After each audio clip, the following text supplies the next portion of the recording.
Ta-da!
Soylent Green, the miracle food of high-energy plankton gathered from the oceans of the world.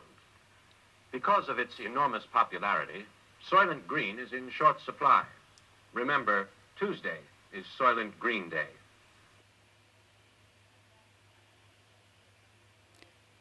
Hello, everybody.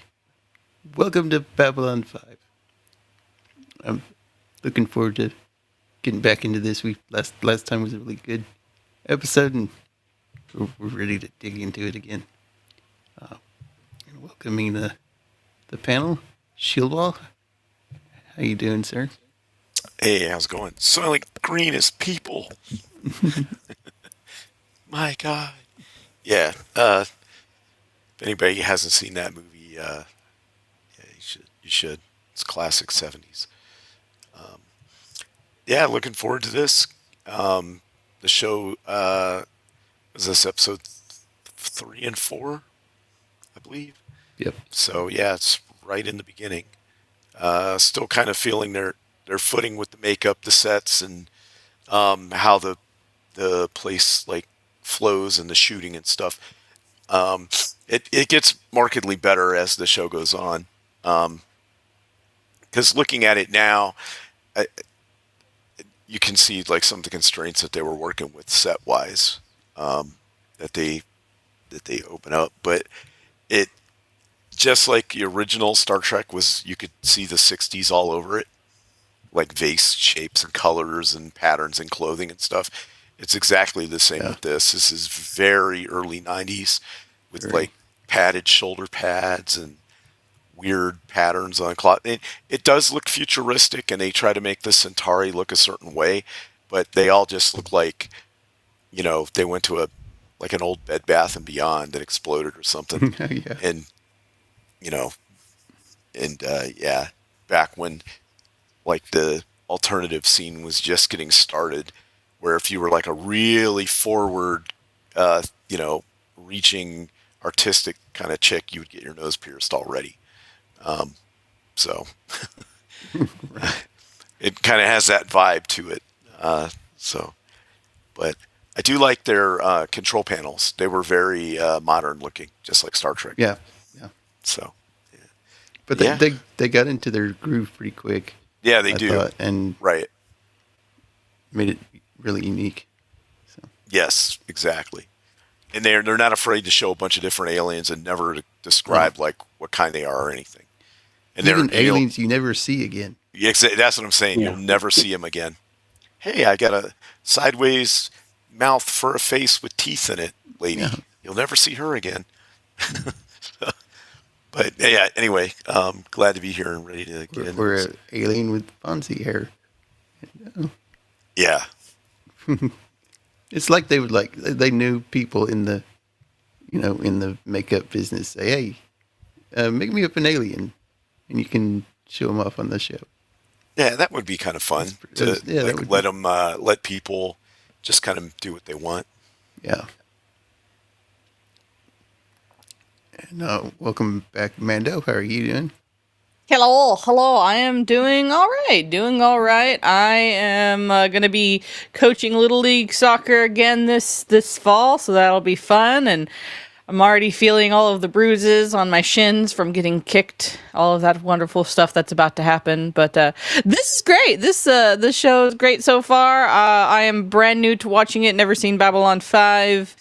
So yeah, I am the noob. You need to get better shin guards. I mean, military grade shin guards. This be true. I probably need to just get some lower armor for my shins. Some riot armor. Correct. Get a riot shield so I can shove down the children. No. Welcome, Travis. How are you doing? Doing good. I had a little panic attack last night trying to find my Blu-ray disc for the first disc for the season 1. But I found it in between some Switch games, just randomly stuffed somewhere. Thanks, kids. But no, the first episode we're covering. It's one of my favorites. I think you mentioned Eclectic Goat. It's probably one of the best episodes. Period. I agree with you on that one. And then the second episode happens, and I feel like we're kind of getting like a, kind of piercing the veil, getting a little sneak peek at Megatron before he showed up in the Bayverse. So, but no, these are fun episodes, even if the second one's like a little goofy with some of the makeup.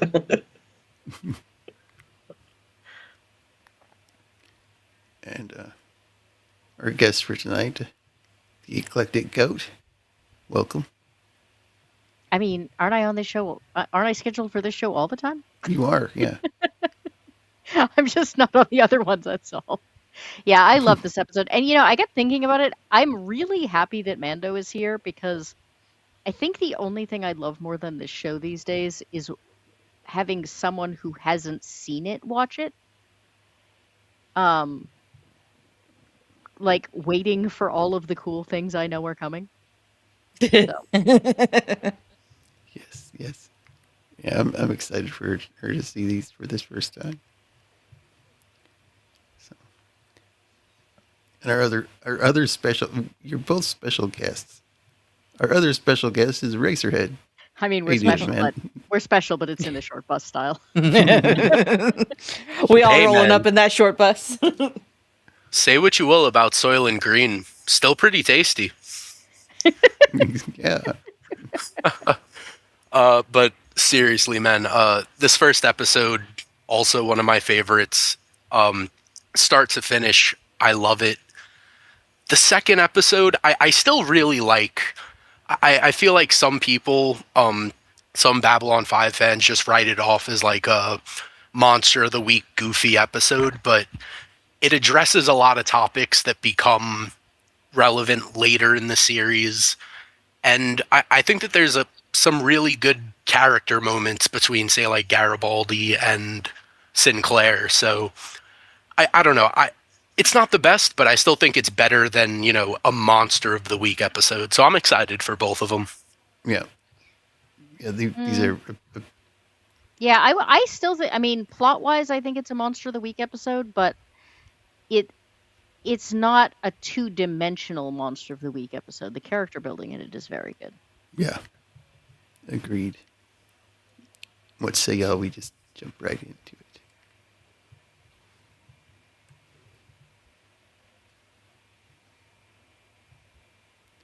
So our first episode is Born to the Purple,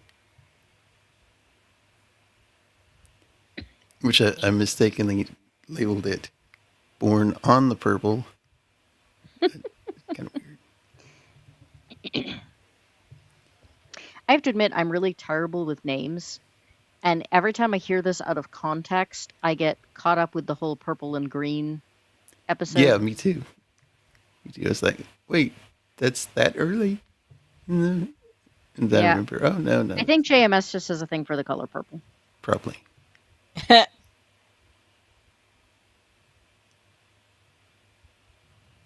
And we drop into a some sort of club. A live girl show. Yeah. Is this the first scene we ever see Londo and Malari agree on anything? I think so. Yes. I Yeah. believe it is, yeah. Londo says, of all the things in the universe, are females not the finest? And Jakar says, on that at least we can agree. And And then he takes the whole bottle. Yep. Yeah. It's like, give me that $70 Patron. Just end up spitting half of it out 3 seconds later when what's her name appears, Yeah, Kadath or whatever. yeah, This that's I is think. the same girl that shows up later, right? Not the yeah. same character, right? No, different. Well, there's a dance finishing when they come in. Yeah, can we Right. not at least agree of all things females are the most? Right, and then I he's thought like, it was- "Oh, I thought it was females are the finest. Or are females not the I mean, finest? either way, he's right. You know, Yeah. let's not get bogged down in, semantics here. and then Well, it's the wordplay I enjoyed. yeah, and then as the real reason he was there comes out onto the stage, and then the his assistant showed up, who he didn't think was going to be there. He was like, "I didn't think you were going to be here for another year. I mean, another week." She's like, "I booked early transport." I love how he just does a spit take so fast. Yeah, right. Zax, I'm not sure it's simping when she's actually sleeping with you.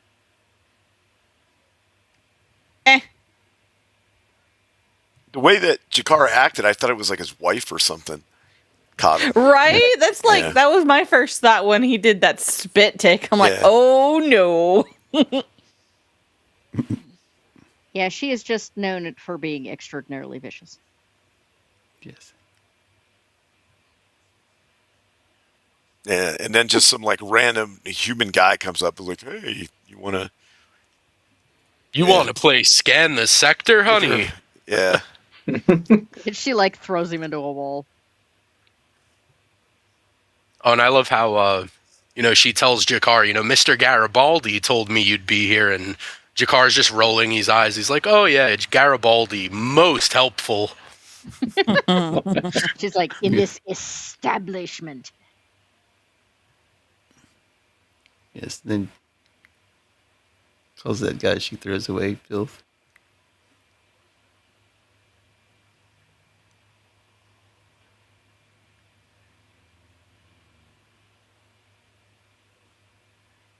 See, Bed Bath and Beyond sold these, right?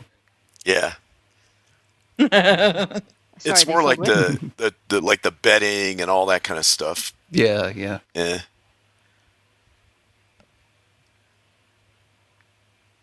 Same thing for the beds in Star Trek. That you never see, the bunks that you never see.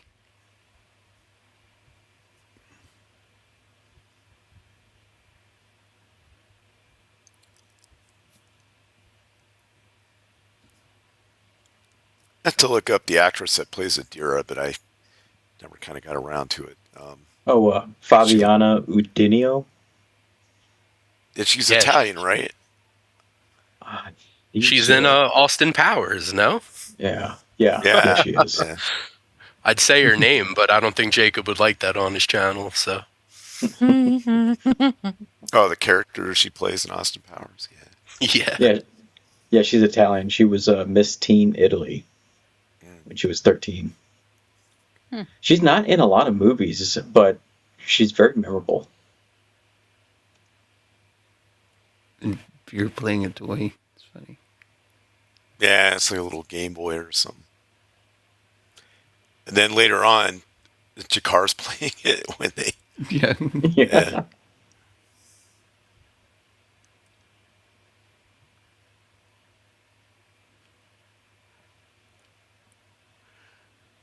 It's funny. She's like, I don't like being in there too much. Negative energy is hard to block. I get it, sister. I get headaches from seeing the negativity of the world every day. It's called Twitter. So her Yes. her comment later is much funnier.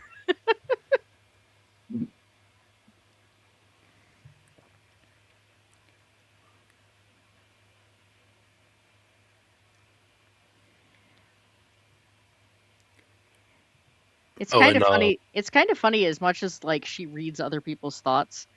That she is so shocked by the fact that Londo's thoughts are Yeah. Dirty. Well, and, well, the thing you have to remember here no. is that, like, She says erotic, very specific. Oh, okay. but the thing you have to remember here is that, like, this, getting the Narn and the Centauri to get along for this agreement is really important for Babylon 5, because it's, Sinclair is trying to prove that, like, we are capable of doing what we're supposed to be doing. Right. And here's Londo, having fun. Yeah. I mean, whatever. it's on his personal time. Not really. He was supposed to be there like an hour ago. Important affairs of state, he says so. I I was delayed with unavoidable affairs of state. Yes. Involving a tentacle. Oh my. Oh, this is my favorite. What do you want, you moon-faced assassin of joy? Yeah. I yell that at my alarm clock every single morning. And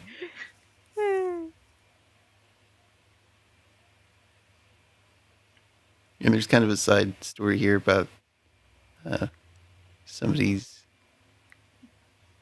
sending message through a secret channel just for higher ups. Yeah, through the gold channel, yeah.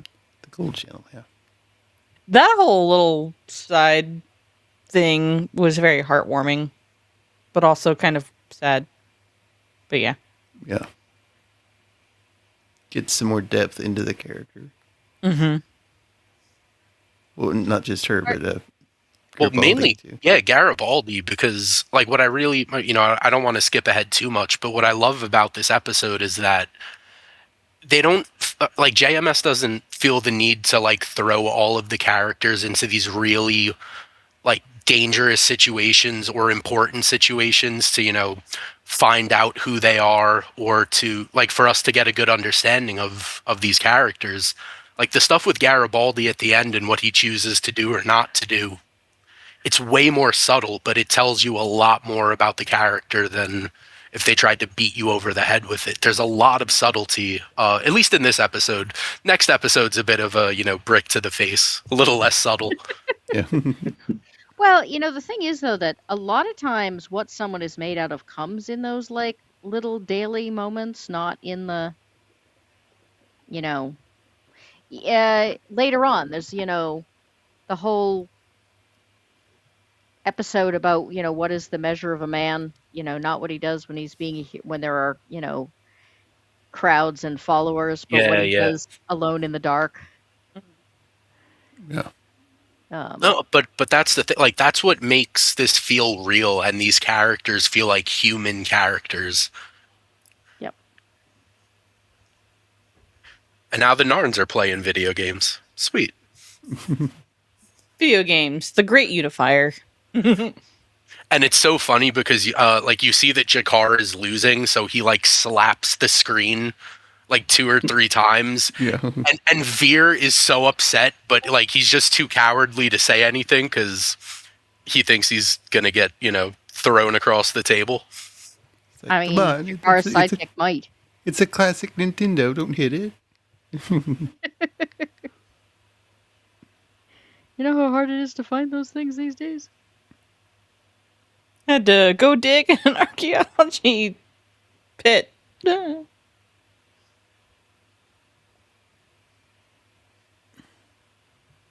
Are we gonna be talking about in the beginning when this is done, or is that not part of the? What do you mean in the beginning? The movie. Do we have to talk about the movie in the beginning? I just was gonna make a comment if it wasn't gonna spoil.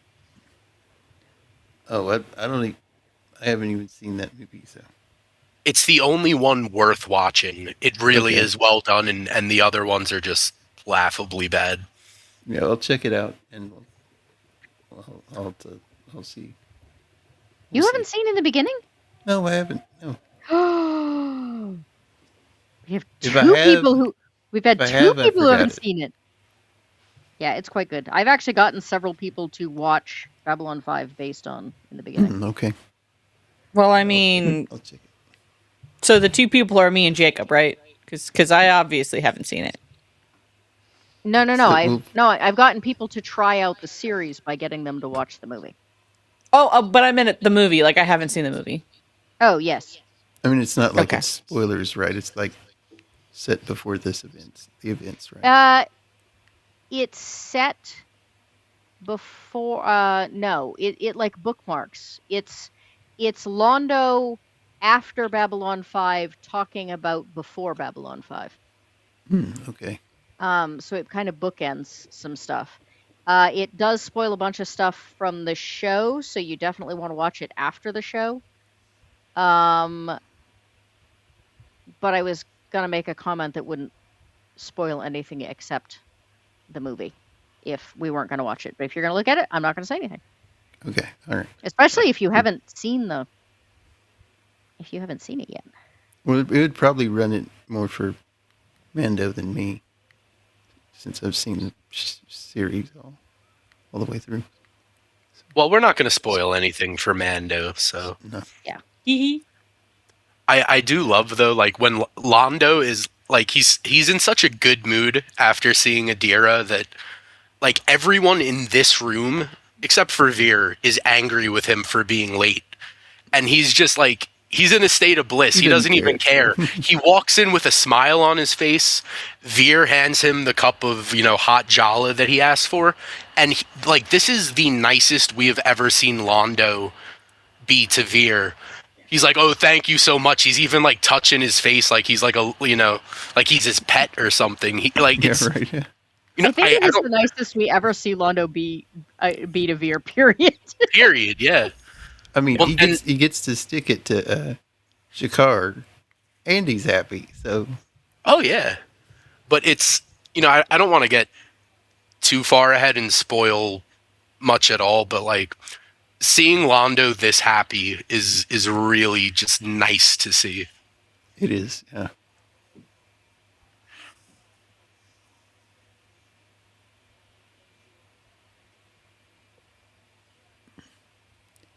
And this dude, what? Oh. I looked this guy up, and what was he? Glenn Danzig, come on, use some Yeah, moisturizer. Oh yes, the last Starfighter, what's the guy that? That's where I Fixing up on recognize him Earth. from. Yeah. Oh, that guy. Okay. For a split second, I thought he was the Master Cylinder dude from Tron, the bad guy. But then I was like, nah, his face a little different. Kind of looks like him a little bit. Yeah. A little bit. But yeah, he's that guy from Last Starfighter. Hello, Molly. What's up? Hi, Molly. It's like, I'm going to electrocute you now. Zap zap. You didn't want an electrocution club. Come on. Zap zap. I mean, some people are into that, though. I was gonna say if Londo did it, she would have been into it. Probably. It's also where we find out that she is, in fact, a slave, and not just like he stole her, like an actual legal document making her one. Because in the Centauri Empire, it's slavery is still legal. Yeah. It's more like it sounds more like indentured servitude, though, where there's a contract and then you can be let out of it, and there's papers and stuff. Right. So, and you can kind of sell yourself into it.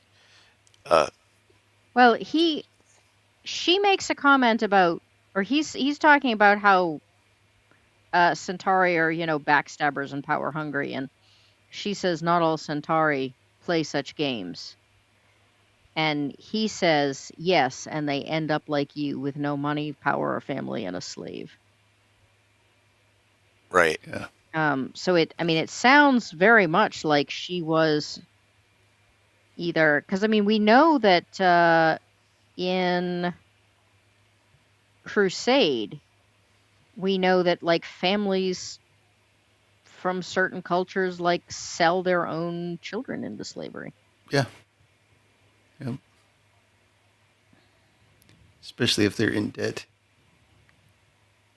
So they sell their kid off to pay the debt. Just because I know this is a current topic, Wizards of the Coast has announced that they are getting rid of the slavery from the Dark Sun thing. And I find it crazy that a show that was basically about as woke, for the 90s as can be, handled the topic of slavery really well. But now, and as a negative thing, but now we can't even talk about it. It's because everyone is so soft these days, and a lot of the people that adhere to Wizards of the Coast, the whole place has just been taken over. So anybody that liked any kind of dark, gritty, like orcs that, kill and eat people, that kind of stuff, all gone. Now all the orcs are friendly and, wowified and whatever. And Dark Sun, the setting is so cool is because it's so dark. Like the world is completely destroyed. It's basically Mad Max in D&D. It's a desert planet. There are no more lake or oceans. There are oceans, but they're silt, and you sail them on these special ships. Magic kills all. If you use too much magic, it'll kill plants.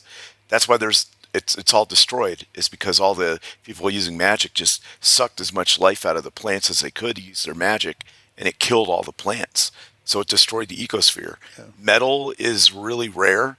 If you have a metal dagger, then you're like super rich, and that's like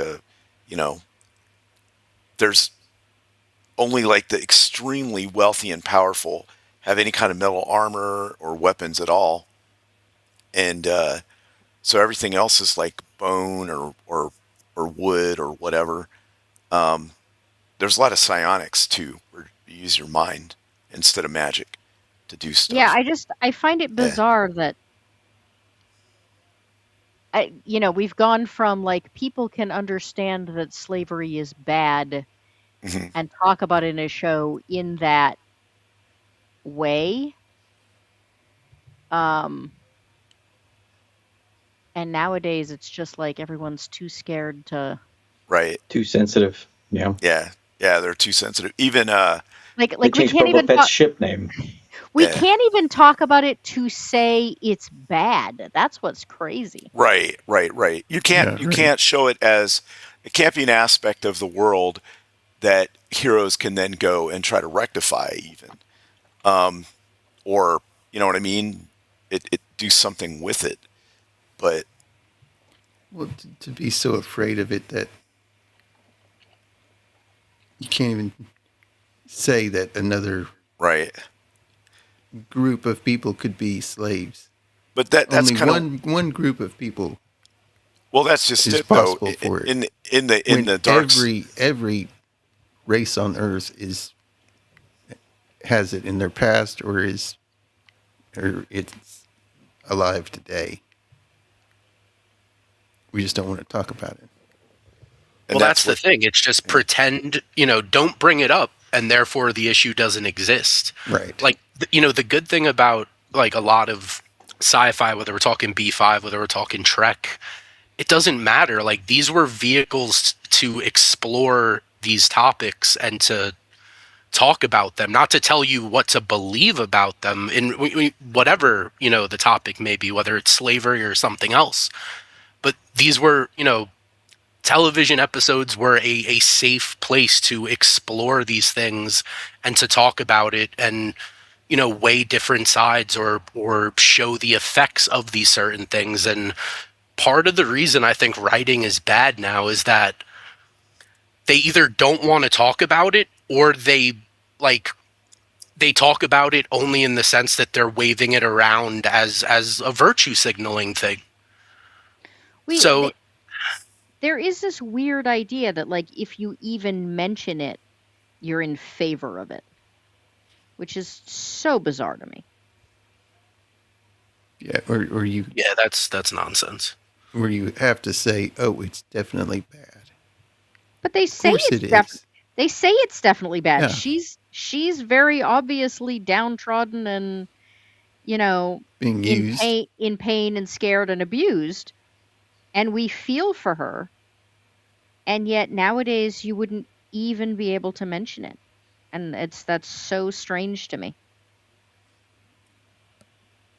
I mean, if somebody were like celebrating, hey, slavery's great, look what the good things it's done for the Centauri Empire, I could get that, but well, at least in our world, it is. If you don't remember your past, you're doomed to repeat it. Mm-hmm. That's basically what it is. Well, and even if you want to think about like what it means for the Centauri, like in previous episodes, we know that the Narns were slaves to the Centauri for over 100 years, but now like you look towards their own homeworld, and like even there's such like a hierarchy in their society that even their own people are victims to Centauri slavery. It goes beyond just the worlds that, and obviously I'm sure Centauri slaves maybe aren't treated as bad as the Narn slaves were, but it still shows that it affects them. It's not just other people that they've conquered. Right. Like it's kind of just a thing that is so ingrained into their society that, like, and it's interesting because it almost takes the slaver telling Londo, like, she's a slave by the laws of your own, republic, that he kind of takes a step back and, you see it almost for a minute kind of hits him. Yeah. Yeah, Adira does a lot for him, good and bad. I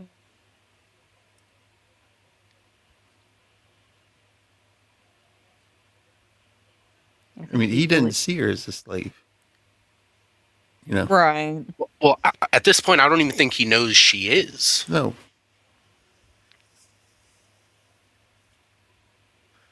Look at how happy that man is. Oh my God.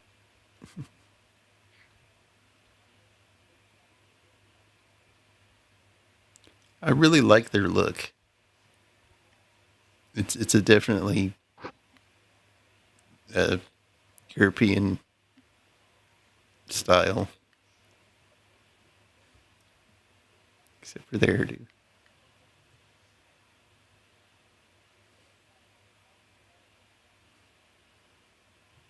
Gives her a brooch that was a family heirloom.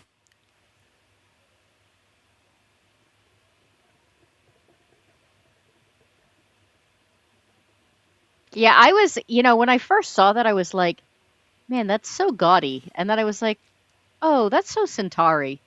Yeah. well, that's kind of the thing. Like, their entire, like, art style and everything is kind of gaudy, even down to the way they dress, or even if you look at Londo's quarters, there's statues and monuments and pictures like everywhere, to the point where there's too much stuff that even really belongs in the room. Like, their entire look just screams gaudy, and it seems like it's all just, once again, past things that have been, things from the past that have been passed down through generation, and, the Centauri are just stuck in the past. Like nothing in Londo's quarters is new. That those are all things that have been there for hundreds of years. It just screams old and gaudy, and it says a lot about who they are. Tradition. There's a fine line Right, between yeah. tradition and... Innovation. Well, I was going to say tradition and stagnation. Mm. Yeah. I have to say, though, like, he puts the brooch on that dress, and it works. Mhm. You know, but you look at it alone and think... And I'm like, those are my initial things about the outfits, and then I'm like, man, whoever did their costuming was amazing, because that is exactly what the Centauri should look like. Yeah. Very, very good costuming on the main races.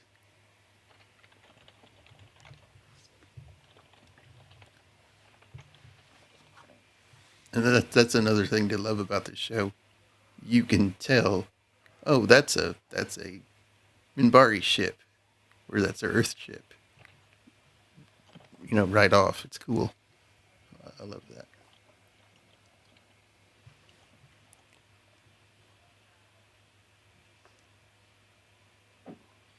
This is where we get this nice little line from her. I wasn't expecting Londo's thoughts to be so erotic. There's the keypad.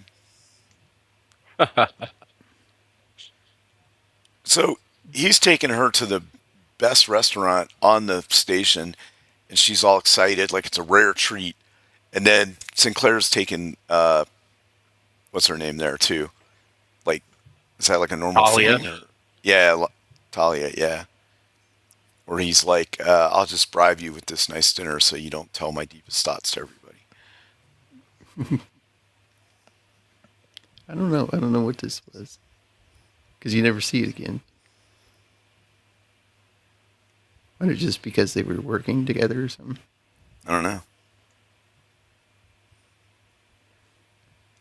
Yeah, let's get this control. Well, I figured that, you know, because earlier in the episode, Sinclair does stress that these negotiations really are really important to Babylon 5, because once again, they're trying to prove that they're capable of doing what the station was built to do.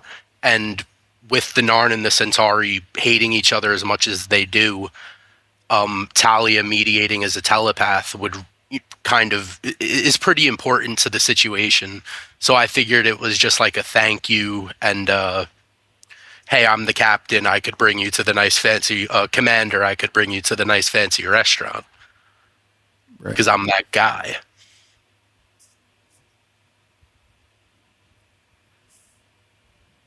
By the way, it's Fresh Air. Isn't that the name of the restaurant? Fresh Air? Yeah.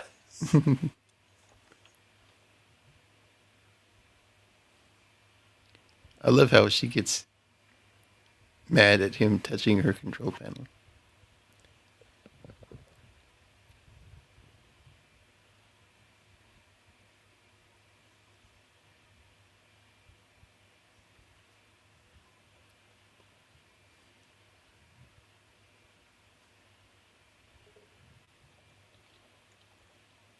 Yeah, you can tell she's conflicted that she didn't want to do this.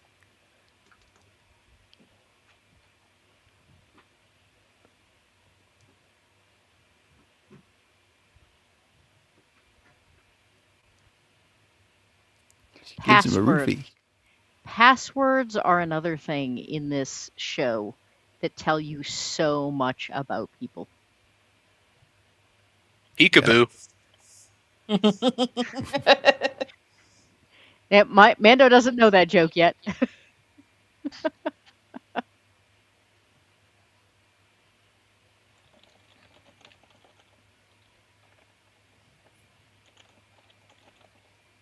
Donked out.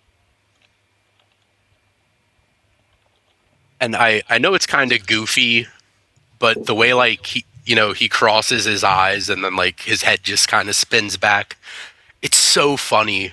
It really is. Like it doesn't really come off as like that cheesy or like get in the way of the episode. Like I don't know. I think Babylon 5 overall manages like there's a lot of humorous moments, but they never get in the way of the show or the episode or like, Right. like just kill the tension. You know what I mean? Yeah. No.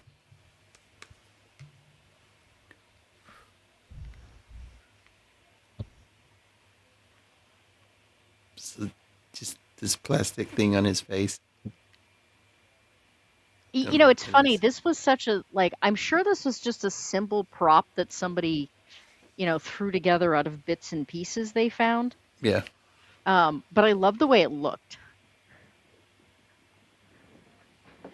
It also tells you something about, a universe where these are, I mean, it doesn't seem like these are commonplace, but No. he does tell her, how to use it, which means this is not her first go Rodeo. around seducing someone and then, like, taking information from them. This is just the first one she cared about the person. Yep. And of course, Londo's password is what is it? Wine, women, and song. Triple cipher, wine, women, song. My guy. Yep. And she almost stops, like when she hears it. Yeah. Because it's so Londo, and she already knows that about him, and she likes it about him. Poor buddy. By the way, this information is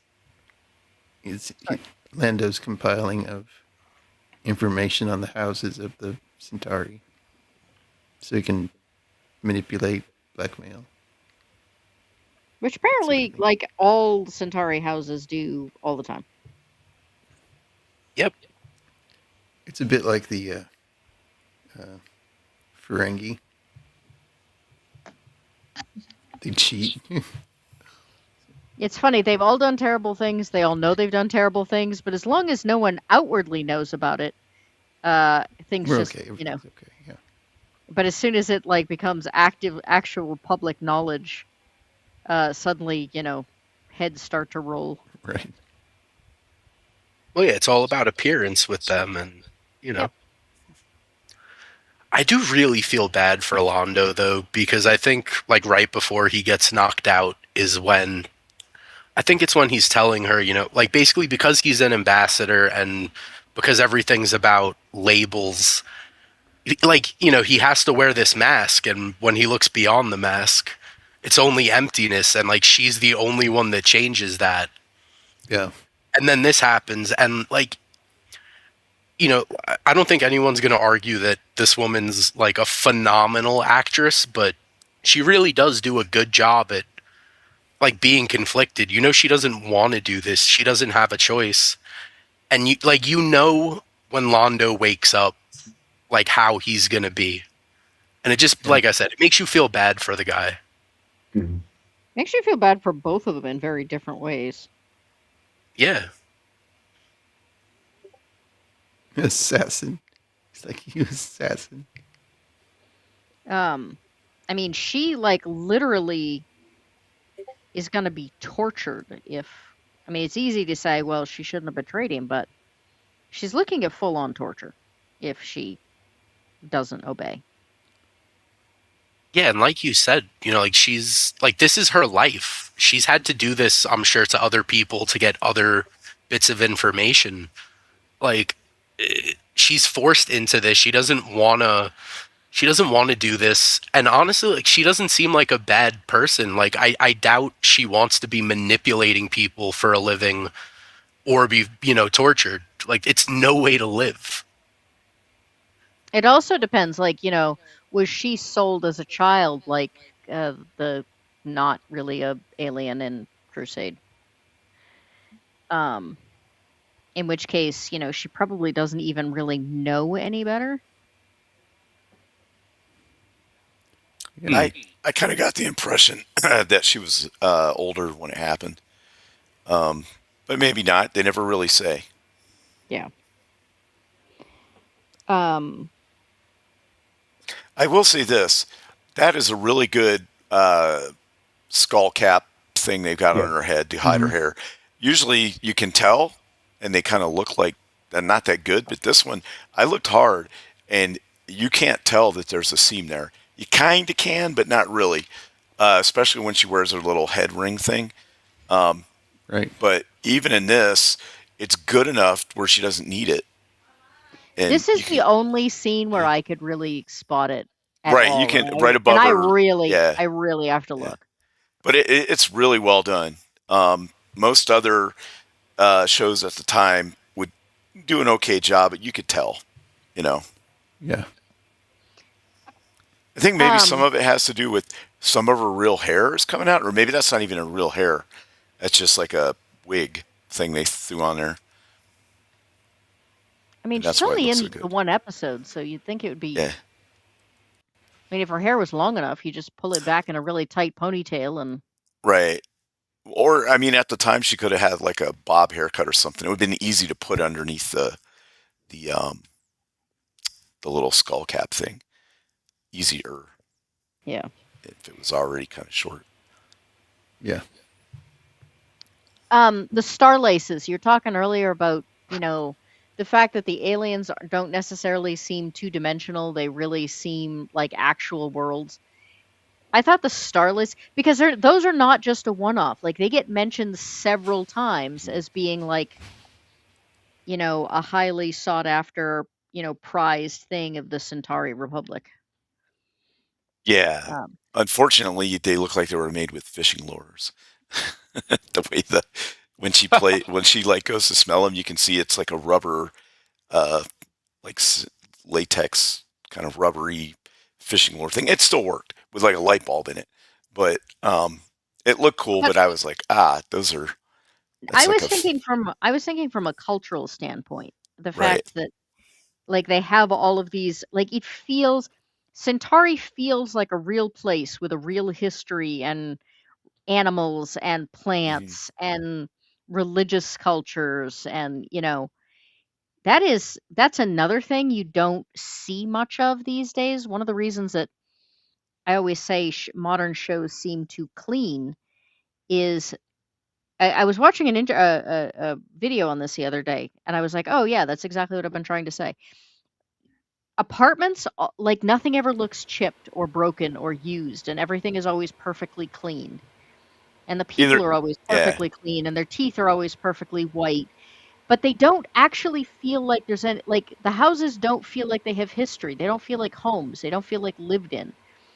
And other cultures, if they show up at all, um, in a sci-fi show, the aliens are just, they don't have any depth to them. Not like this does. Yeah. The attention to detail, even in the background, is not done anymore. I think I've said before, one of my favorite scenes, just because of the fact that it's one of those details that you never think of until you actually see it, is Garibaldi and Sheridan coming out of what is very obviously a bathroom and holding their hand under a light instead of actually washing their hands. Yeah. Another Oh, thing too right, about right, right. I remember them. that. Another thing too about them not uh, making a place feel lived in. They do the depth of feel is focused on the person, and everything else is blurred out. So Hmm. it's like they don't bother with the background anymore, Yeah. And they don't trust you to which focus is a on what lazy, they want you to which is a focus on. lazy thing. Yeah, they don't, It's and a they don't lazy. trust the audience to focus. No, Well, the other thing too is like like one of the details is that those flowers that he gives Adira, he had them grown personally, which means like he's been watching her dance for a while. These, the slaver has been kind of plotting this for a while. Like it makes, like this is our first time seeing Adira, but she existed on Babylon 5 long before we saw her. Like this was her home for a while. We get that sense. And like obviously I don't know how long those flowers take to grow, but if he went out of his way to have them grown, she's been here a while and he's been watching her dance for a while. And Yeah. one assumes they've been lovers for a while. I mean, he might have them grown for a dancer, but sounds like it was a lot of work.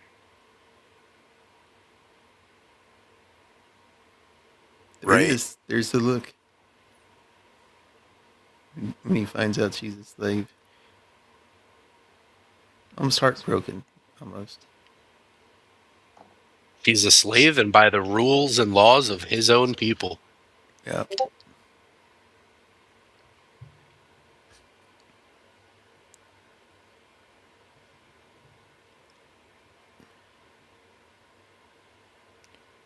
Good evening, Cal. Welcome. I wonder if there's a social faux pas to the fact that he's been having a relationship with. I mean, is he just horrified because it means that they can't have a longer term relationship? Or is he horrified because there's some sort of faux pas to. I don't know. I would assume that there probably is. I think that it's just like it takes him back at first, but in the end he's not really gonna care. But I would say like if it was any other Centauri ambassador or high figure and they were caught sleeping with, a slave or Yeah, it's one of those. like that, one of those. it would be a scandal. If one of those. If as long as nobody knows. Right. You might have a happy birthday, Mr. President situation on your hands. Who knows? Because later on, somebody brings up you had a relationship with a dancer, and he says, if you're going to try and use that against me. And the guy's like, no, that was not my point. Yeah, Colin, that it has a you can definitely use it for storytelling. I was just meaning it's become such a big thing in Hollywood for movies that it's become just a lazy thing to do instead of actually using it for storytelling.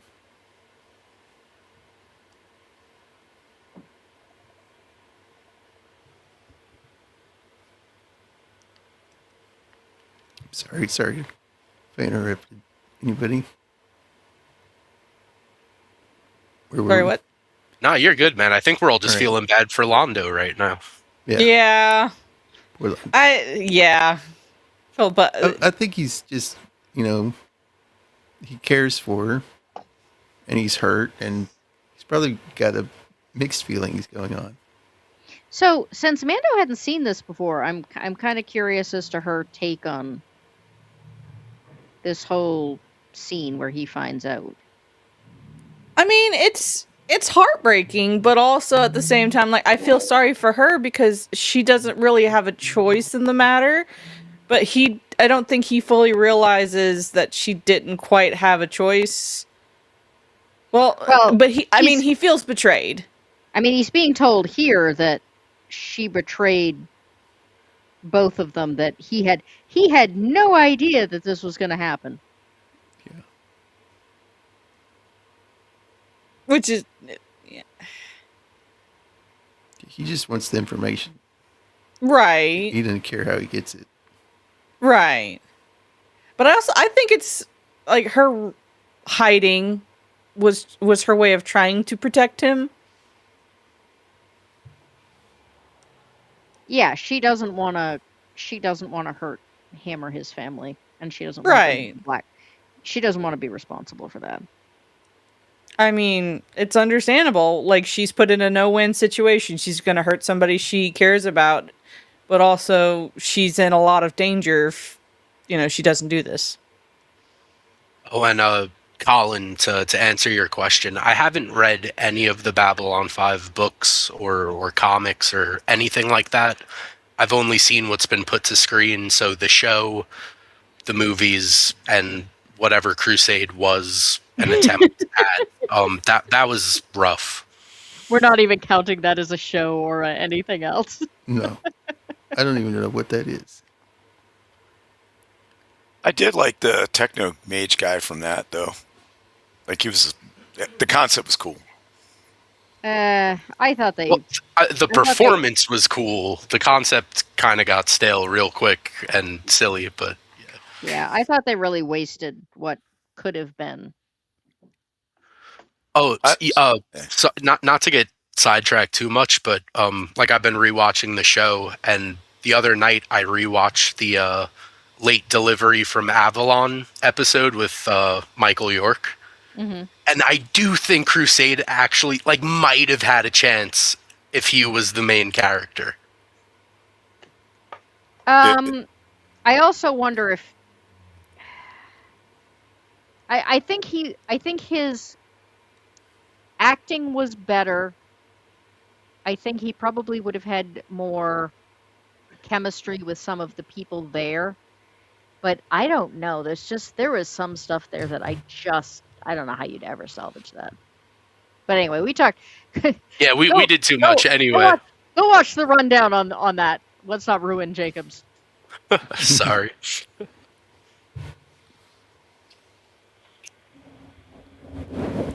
And Lando's not turning up. And Shakar's like, I'm leaving. Make him wait.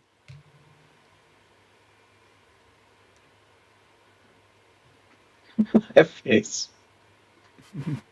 The greatest part is that Veer and she both get exactly the same orders. Don't give away the homeworld. Right. Don't give away the Yeah, it's great. And they're both equally offended. Yeah. We're not so different after all.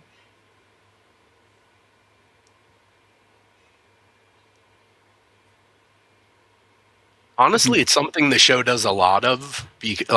Not to spoil anything, but there's plenty of times where, you're getting the Centauri side of things, and then it immediately cuts to the Narn, and they're basically saying the same thing or accusing the other of the same thing that they're accusing them of. It's so funny sometimes, and it just constantly happens throughout the show. Yeah. I love this too, that he brings up the my very dear friend, which his he good dear somewhat friend is annoys always it sometimes. Yeah, Somewhat means it sometimes, it seems like, and other times it's just a thing to use. I feel like when he specifically says my good dear friend, it means I want something. He has other versions when he actually means it.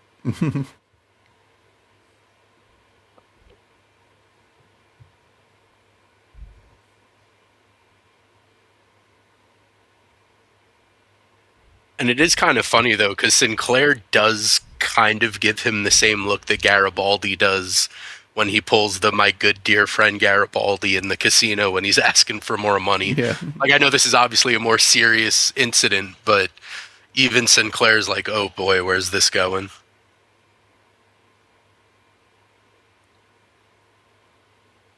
Do they not recognize the commander of the station? Yeah. Put a hat on, do something. Put some false eyelashes or eyebrows on. I don't know. Aren't there supposed to be something like a 250,000 people? Yeah, but I feel like one of the things that the show does is kind of show that the media is very present. Even in the next episode, he's being interviewed, and that interview's on ISN. When other people are, to be fair, yeah, we have people in our own country that don't know who the president is. I mean, I guess it's possible.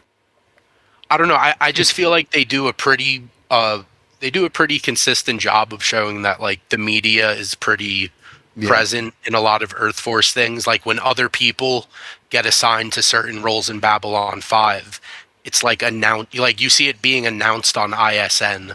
I feel like, maybe you can argue a couple people wouldn't know, or, it's one of those things where like you've seen them on TV, but you've never seen them like walking around in person. But I feel like you kind of might know, unless you can argue, like, I don't know. It's not the biggest deal in the world, but it did make me go like, come on, that's clearly the guy. Unless all humans look alike to them. Yeah, but also isn't like the guy that they're talking to, like he's got some alien like henchman, but I think the guy that they're speaking to is human, or am I misremembering? I don't think so. That? It's another guy like he's one of he's those like faux. He's one of those faux aliens. Oh yeah, you know what? You're right. My bad. Yeah, look at his head. Yeah, that's not, never that's not mind. human.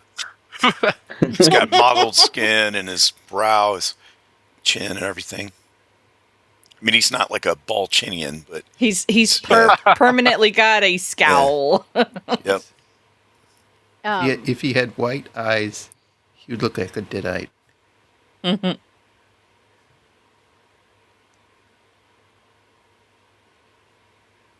He kind of tricks this guy into thinking that he's a player. Well, yeah, he mentions another name that like would be known in this kind of circle, Right. and that kind of gets him in, and lets the guy, he lets his guard down a bit. Archer Collins says he's a Star Trek alien in the wrong series. Yeah.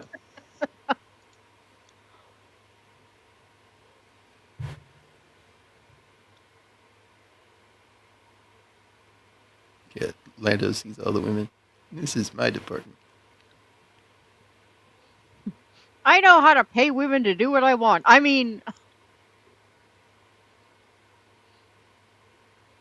I think they did a good like job this with this bug guy. I mean, he's obviously a puppet, but the way they love the bug shoot guy. it and stuff, yeah, you get the point.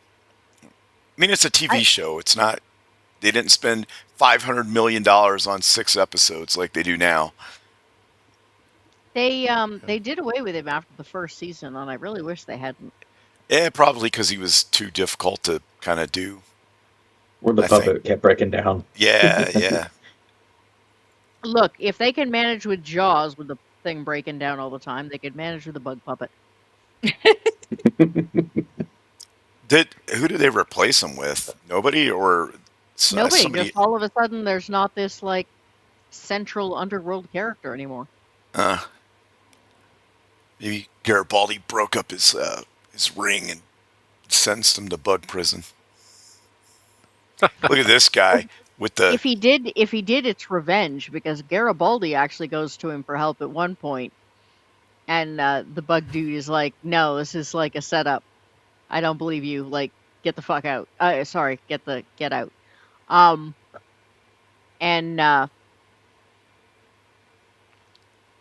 That might be the last episode we see him in. This guy here is very like 80s henchman with Oh, the yeah. glasses. And Yeah.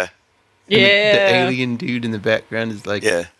from the Mario Brothers movie or something.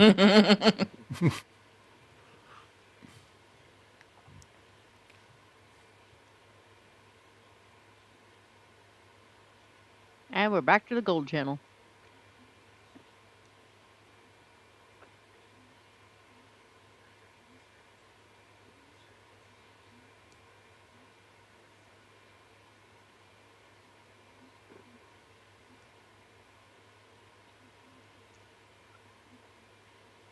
Is this where he actually?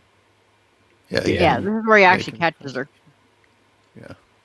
Well, yeah, because she, I think she alerts him of the gunfire with the '80s action bad guy, and she thinks that he's gonna go handle it himself, and he's about to, but then he sends a squad down to handle it, and he lays back.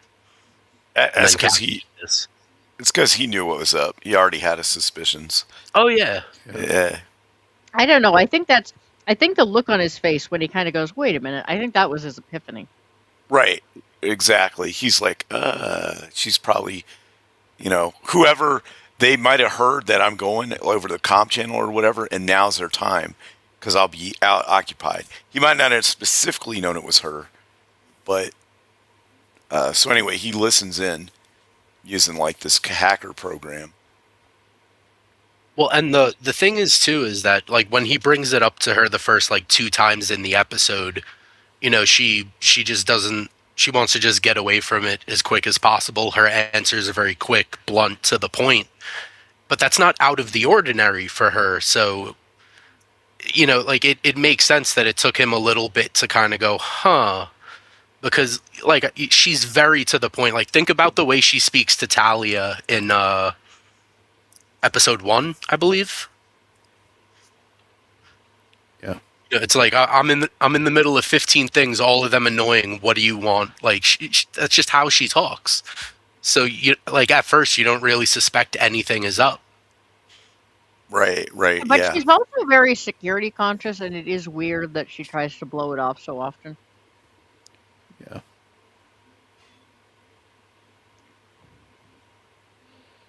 So So it there's turns- this really. Sorry, go ahead. I was just going to comment on this scene. Turns out that she's talking to her father, who apparently is dying.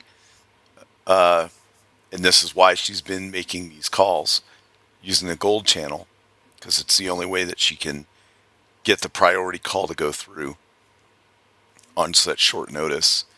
Also, I think it might be really expensive to make that kind of call. So, Call and collect. yeah. So the thing I wanted to say, this doesn't. I thought about it, but this doesn't really spoil anything.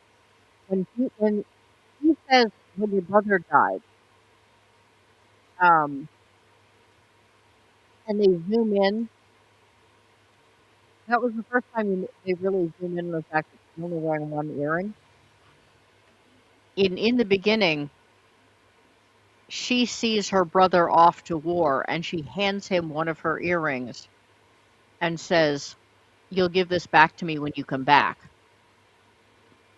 And of course, he never comes back. Yeah. And so, and if you look closely, for this entire, and he has to have thought this out even before he did in the beginning, because she only ever wears one earring through the whole series. It's just like that little attention to detail and like personal history that is just wonderful in this show.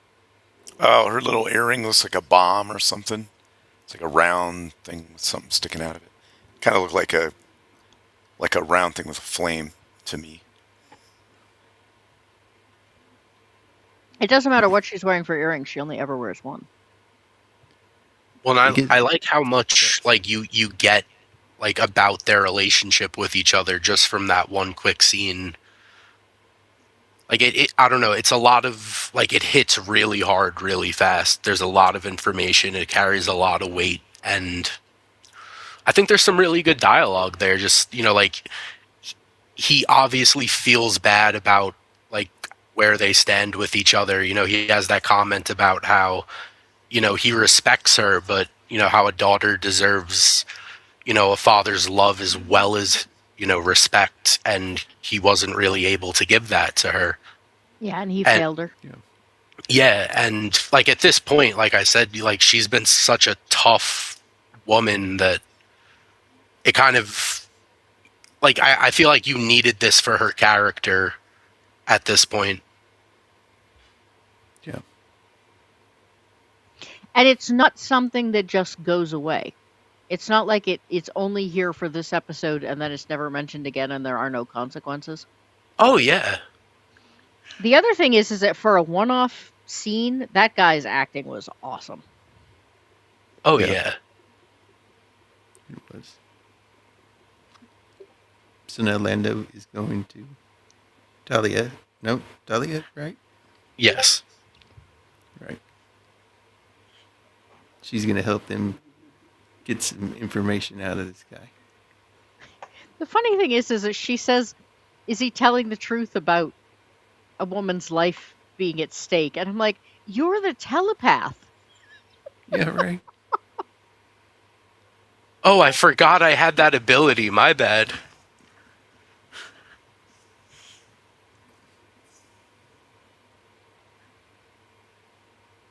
It's important you not think about you keep focused on the deal and not any side information, such as the location of a deer or tree. And he's just like, what? I don't know what you're talking about. And so, of course, the first thing he does is think about it, and she snags it. I feel like she kind of folded pretty quickly though, because she was like, I'm not technically allowed to like scan his mind. I'm only able to pick up on like strong things that he's thinking about in the moment. So that's why she brings that up in passing for him to quickly think about it. But I was like, you kind of just did it anyway. Like, I don't know. She was just like, I can't do that, but I'll technically do it. Why not? She can scan for surface thoughts because she's been hired for this deal. All she does is trick him into making it a surface thought. Yeah. Oh, and I love this because, like, Londo basically tells Jakar, like, hey, you just basically saved me and, like, the honor and respect of the Centauri Republic. Thank you so, so much. And Jakar is just disgusted. He had no idea. Yeah, Jakar got tricked even more than... Yeah. And he didn't know. Poor buddy. He's like, I have no idea what's going on. But then you could have like that humor at the end of the scene with Jakar being incredibly pissed off, and then cut right back to this, and like it just flows incredibly well. Like I said, the humor doesn't get in the way of how serious certain things are. I feel like that's something that's just so lost now. Like any attempt at humor just kills like the momentum or the tension in a scene. It's like the bad Marvel humor. You know what I'm talking about? Yeah, everyone trying to be Joss Whedon, but not doing it very well. It's like, oh, your dad's dead. Hey, I heard a joke. Oh, yeah. Bad timing. Yep. When... It's like, oh yeah, your father just died, but here's a funny joke I heard about fathers. It's like, what? Well, we don't like to feel anything too strongly anymore. No. No joy, no anger, no fear, no sadness. I have heard people complain about if horror movies are too scary. Because they don't really want to be afraid, they just want to thrill. Yeah, well, horror movies are too scary. I guess I just shouldn't watch them. Right. Oh no, my lobster is too buttery. Well, they want controlled fear, so that they can have the excitement of being afraid without actually being afraid. Which is why it's all jump scares. Yes.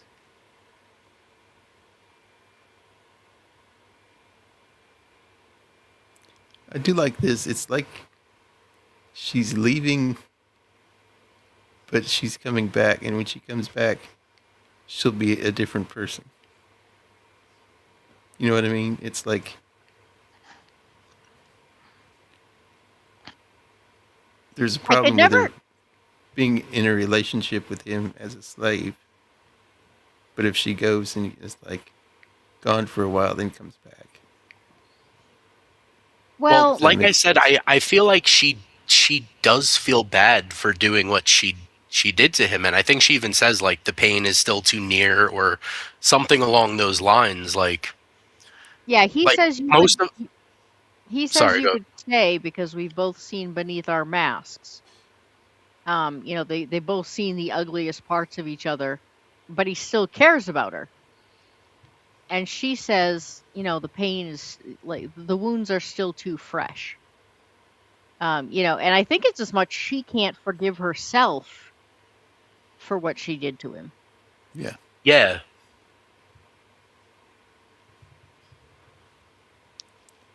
But like, dude, he's kind of willing to wait and be like, hey, you know, like whenever you come back, like I'll be ready. Yep. And he says, "Take this, wear it proudly as a free woman." He Yeah. still gives her the brooch that belonged to his, like, I mean, it's not just a brooch; it's like a family Yep. symbol almost. So he wants her to wear it with pride. He makes a comment about, "I have loved many times and I've been hurt many times." But he's passionate about women. I am not sure we ever get any sign that he loved a woman the way he loves her. Yeah.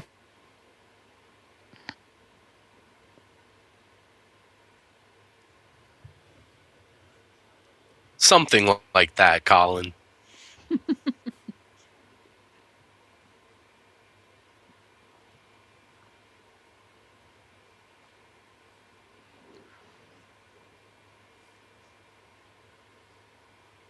The first time I ever saw this, before I, knew how this was going to go in the long run, I was a little torn because I had this kind of thought of like, well, did she actually like love him, or did she just feel sorry for him? And now that she's free, she's like, yeah, I'm out of here. I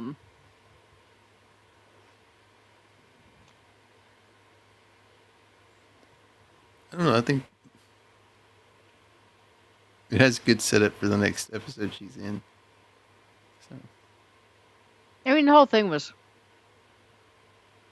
their relationship's complicated. yes. Yes. Well, anywho, there's that episode. Now we go into episode 4, Infection, which apparently Megatron is in. Yes. And the media. And the dude from The Man from U.N.C.L.E., no? I can't think of his name. Yeah. David McCallum, is it? Yeah, David McCullum. He was Ducky in NCIS. And he was also... Ducky was the best. Yeah. And the funniest thing about that dude is that obviously he's known for his acting, but he released a couple instrumental music albums, I believe, back in the 60s. And so much of his work has been sampled by rap and hip hop artists that, like, it's so funny to me that he's like this nice, cute little, like, proper white British dude, and he's responsible for like so much hip hop that it's just funny to me. Like, he's the real OG. Yeah, and then as Archer was saying, he played Ilyana Kuryakin in was a Man from U.N.C.L.E. or something. Yeah, that was his name. Yeah, he was super popular in that because he was Russian. He's actually Scottish. Unfortunately, he passed away in 2023, September of 2023.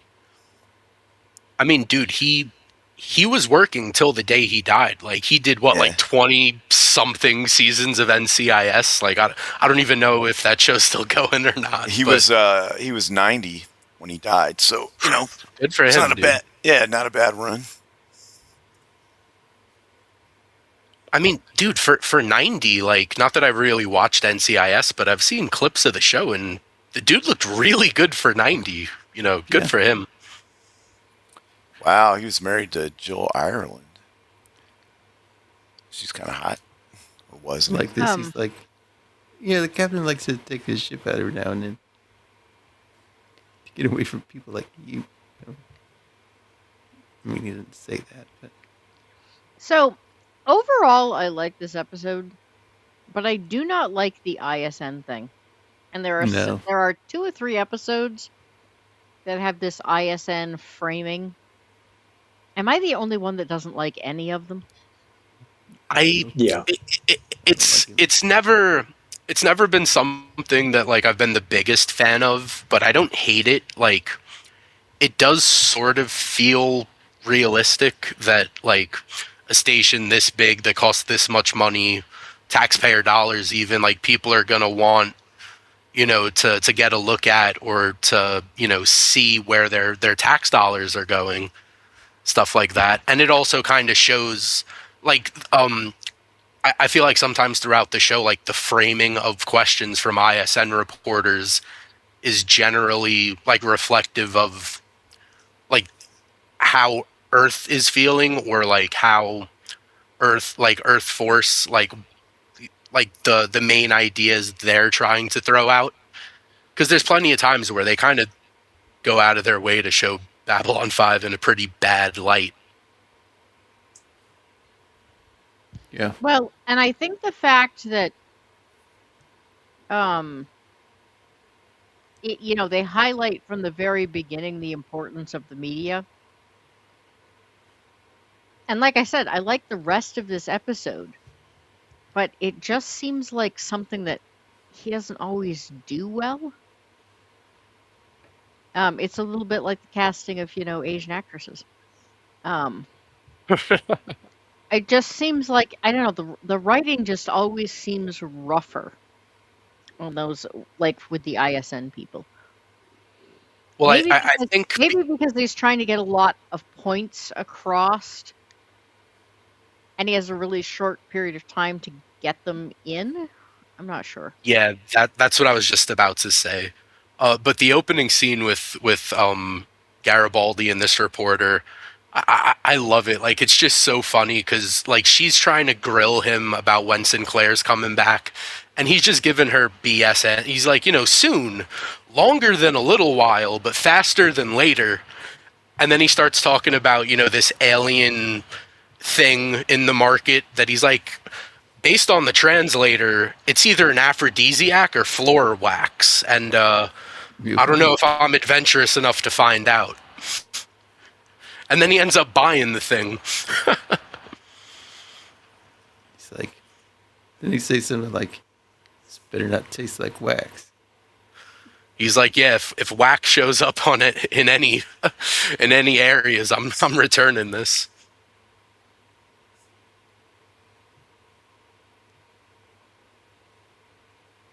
And then we cut away to probably my least favorite character on the show.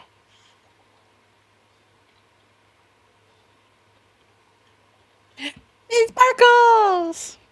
Hello, Sparkles. Howdy.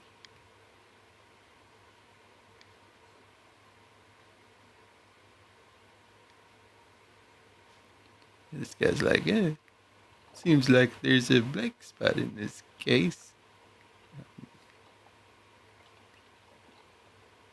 And then Barkley gets taken out. Yes. Oh, Hi, Barkley. wrong series. Wrong franchise. Sorry. I almost got excited. I thought it was Barkley. Go ahead.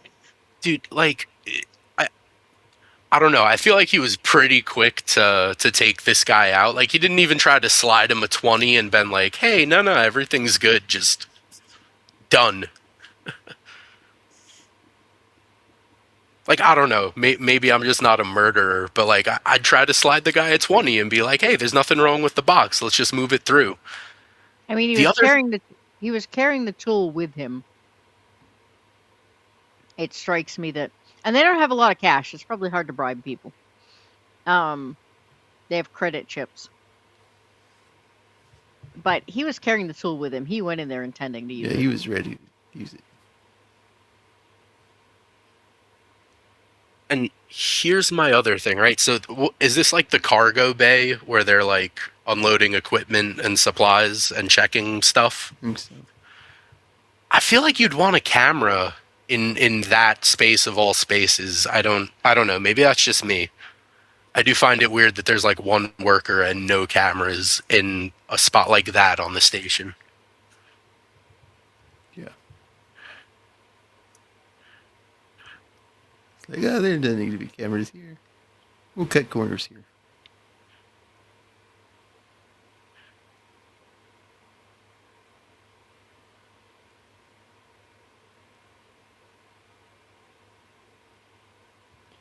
I love these intros here when they're like large, HD. They look better. I mean, the Star Furies always looked great. Let's be real. Yeah, they do. And honestly, because like I said, I've been rewatching like the entire show, and I've got to say that I still feel like season 1, like the intro, is still one of my favorites. Uh, and it might just come down to the voiceover, but I don't know. Like I really do love it. I feel like the season 2 one is not nearly as good.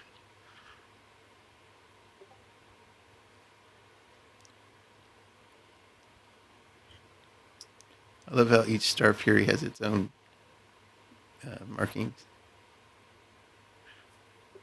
Cool.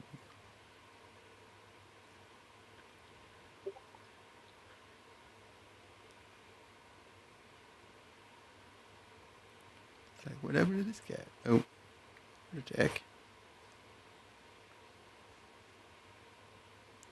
But Garibaldi's always suspicious of everything. It's good to be suspicious in his line of work.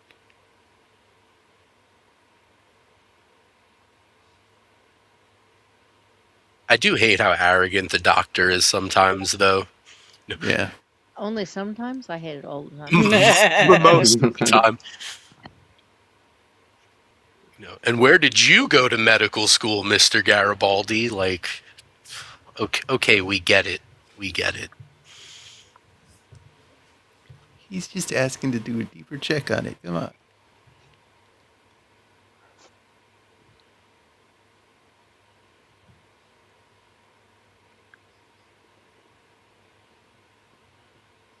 So he's got some mysterious findings here, which put off weird signals in Babylon 5.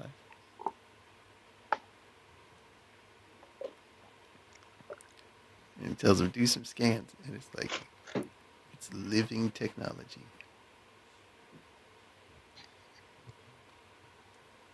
Which humans just do not have yet. And Obviously, its name is Bob. And he mentions how, the Vorlons have access to living technology, and it's rumored that the Minbari do as well, and like this could be what we need for, humanity to kind of catch up. Or at least that's kind of what he's saying at first. Then it's just, money, money, money. Money, money, money. Or become the Borg. Which, that would be fun.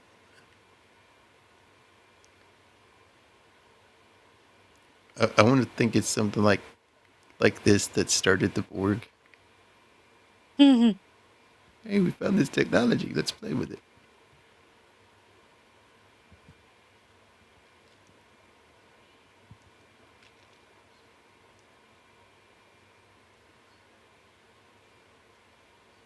So it's like, without any checks or anything, it's like, okay, I'll help you. I'll help you do this. But he's actually doing checks in the background, so that's good, I guess. But not so good for this dude.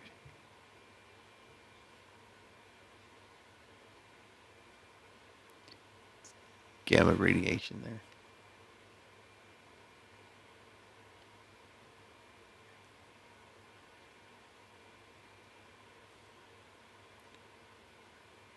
Yeah, and this stuff is working fast, too. And like, don't get me wrong. Like, I know that, they're both, the Doctor and, David McCallum's character. I get that they're working as hard as they can with this new discovery, but you don't realize that this dude's got like a big alien burn on his arm. He's sweating, like he's jonesing. Like you just don't notice that at all. Like, you're in the same room with the dude. What do you think they I are, mean- doctors? To be fair, we do later on see that Franklin can get very obsessive over certain things.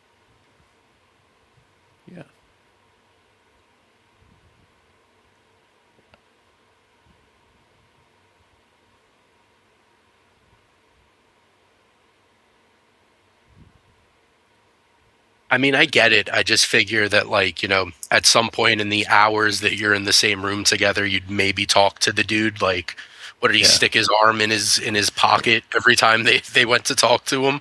Nothing wrong here. You don't look too good. You okay? You seem a bit peaked. It almost felt like they didn't even pay attention to the guy, like he was invisible while he walked around the lab. He met him at first, shook his hand, and that was like the only other time that he acknowledged the guy.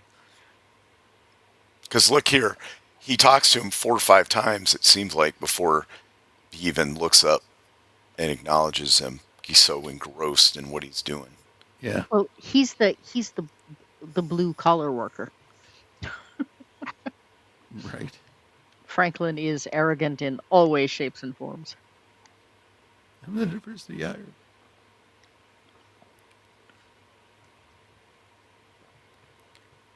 You know, looking back though, it is actually kind of cool to see that, like, Franklin doesn't have that much to do, that he could kind of go on this side quest for the day and look into this discovery. Because in later seasons, like, Babylon 5 gets very, very busy, and he's swamped. Like, he's constantly swamped with work. So it was kind of nice to look back at this and be like, huh, like, you know, he has a day to kind of go on his side quest, and it's not the greatest episode, but I still enjoy it. Yeah, me too. It is interesting to see the difference between, like, it's kind of realistic too. The med bay is the one place that is most going to show the difference between peacetime and wartime. Yeah. It's like, yeah, where did you get these exactly? It's like, hey, let's take a break and we'll talk about that tomorrow. Give me an overnight to think of a story that I can feed you, and Yes.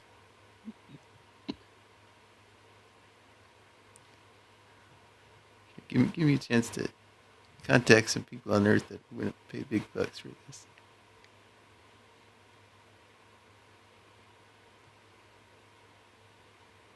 And to be fair, like, some of his, you know, stories and answers are pretty, you know, convenient, but they do establish pretty well that, like, at one point this was kind of the doctor's mentor, like, while he was in school. So obviously he's going to respect him, he's going to trust him, you know, he's going to take him for his word. And it's just kind of like, as the convenient answers start piling up, that, you know, it was almost like, you know, like Garibaldi with Ivanova in the last episode, like, you know, once, twice, by the third time, it's like, okay, something's up here.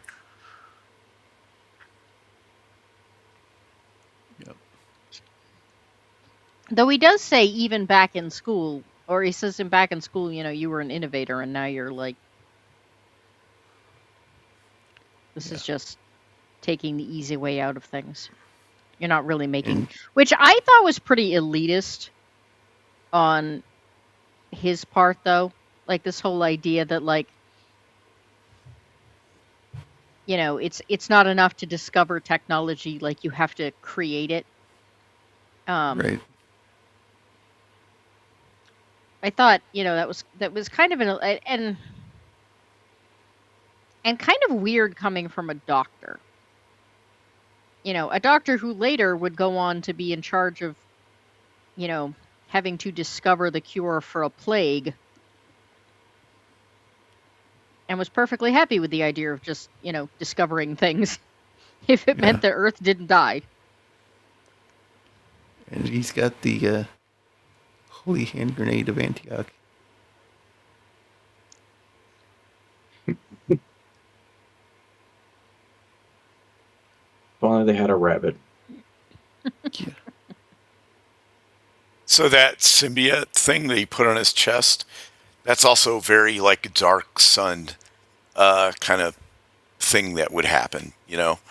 I could see that world having some kind of weird bug thing that gave you powers, but body horror, you know what I mean?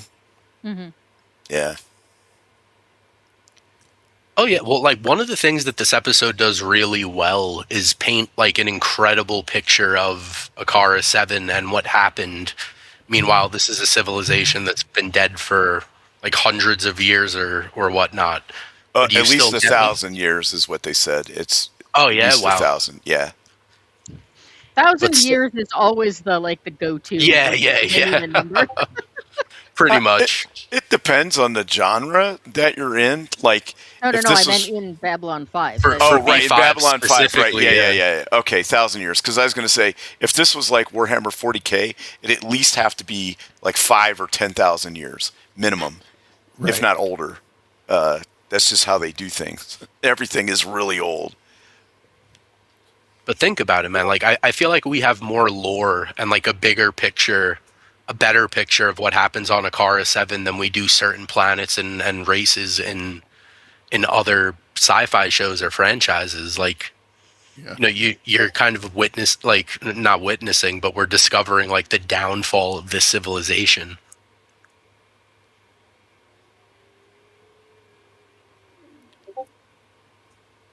And Dude, again, this is for a funny, too. one-off, it's kind of amazing. He's like, I'm a doctor. I know what I'm doing.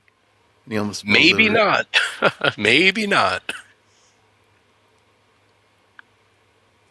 I mean, that's kind of his thing throughout the whole show, though, right? Like, I'm a doctor. I know what I'm doing. Until he doesn't. Yeah. Isn't that how it always goes? Like, yes, I'm insert speciality here. I know what I'm talking about. And then most moments they don't.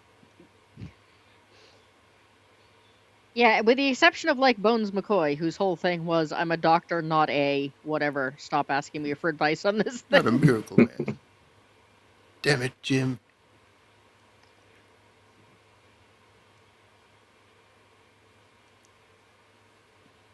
I believe this is when they're grilling him about, like, obviously the doctor's been hurt at this point. I think this is where they confront him about him lying about the organic material being quarantined, because he told the doctor that they quarantined it, I believe at Proxima 3, and that like all that had been done, decontaminated, it's all safe. And Garibaldi's like, hey, we just checked. Nothing happened on Proxima 3. You're lying. And whether, now you basically brought organic material onto the station that's now a weapon that is harming people. And whether it was you or your henchman worker, I'm holding you responsible. Yep. Oh, but he like when they walk away after he gives his little spiel, he gives him this look like I've got one over on him. Like little devious look right before they cut that scene out, and he's not telling the truth. Oh yeah, because as soon as Sinclair is like, hey, I'm holding you responsible, he's like, yes, of course. Like, he's so quick to answer that, and then the scene just lingers for another second or two, and you can tell. Blast those dudes. Mm-hmm. All they wanted was to smoke. We're getting another energy reading somewhere. I am Megatron.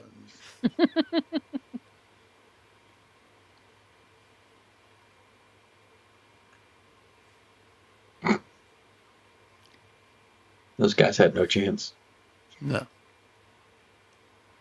And I believe here is where we learn that every time he fires this energy, whatever it is, the weapon, it's 20% more powerful than the previous use. Yes. So they need to stop him before he's basically just blowing up Babylon 5 as a whole. Yeah. What'd you guys think of the development of his makeup? I thought it was great. I thought it was amazing. Yeah. They did good. Yeah, because every time there's a little sense of time passing, it's completely updated. Like, there's always a constant sense of him changing and evolving until his, final form.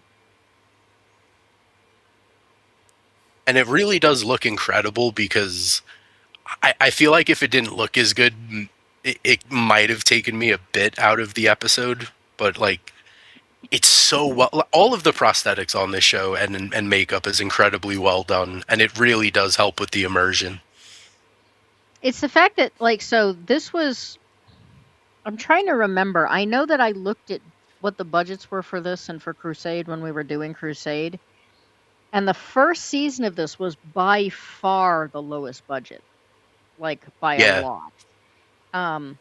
And so the fact that it's still, I don't know, the fact that they still put that much, I wonder how much of this episode's budget went to his makeup. I mean, think about when this came out. It was you had ILM that had come from Star Wars. You had what's Stan Winston and his creature school teaching people how to make creatures. So this was like a peak time for that kind of stuff. I thought it was so. Yeah, they did some really good creature designs on this show.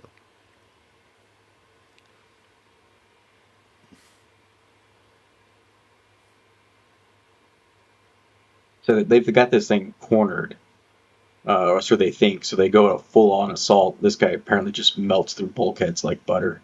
Yeah.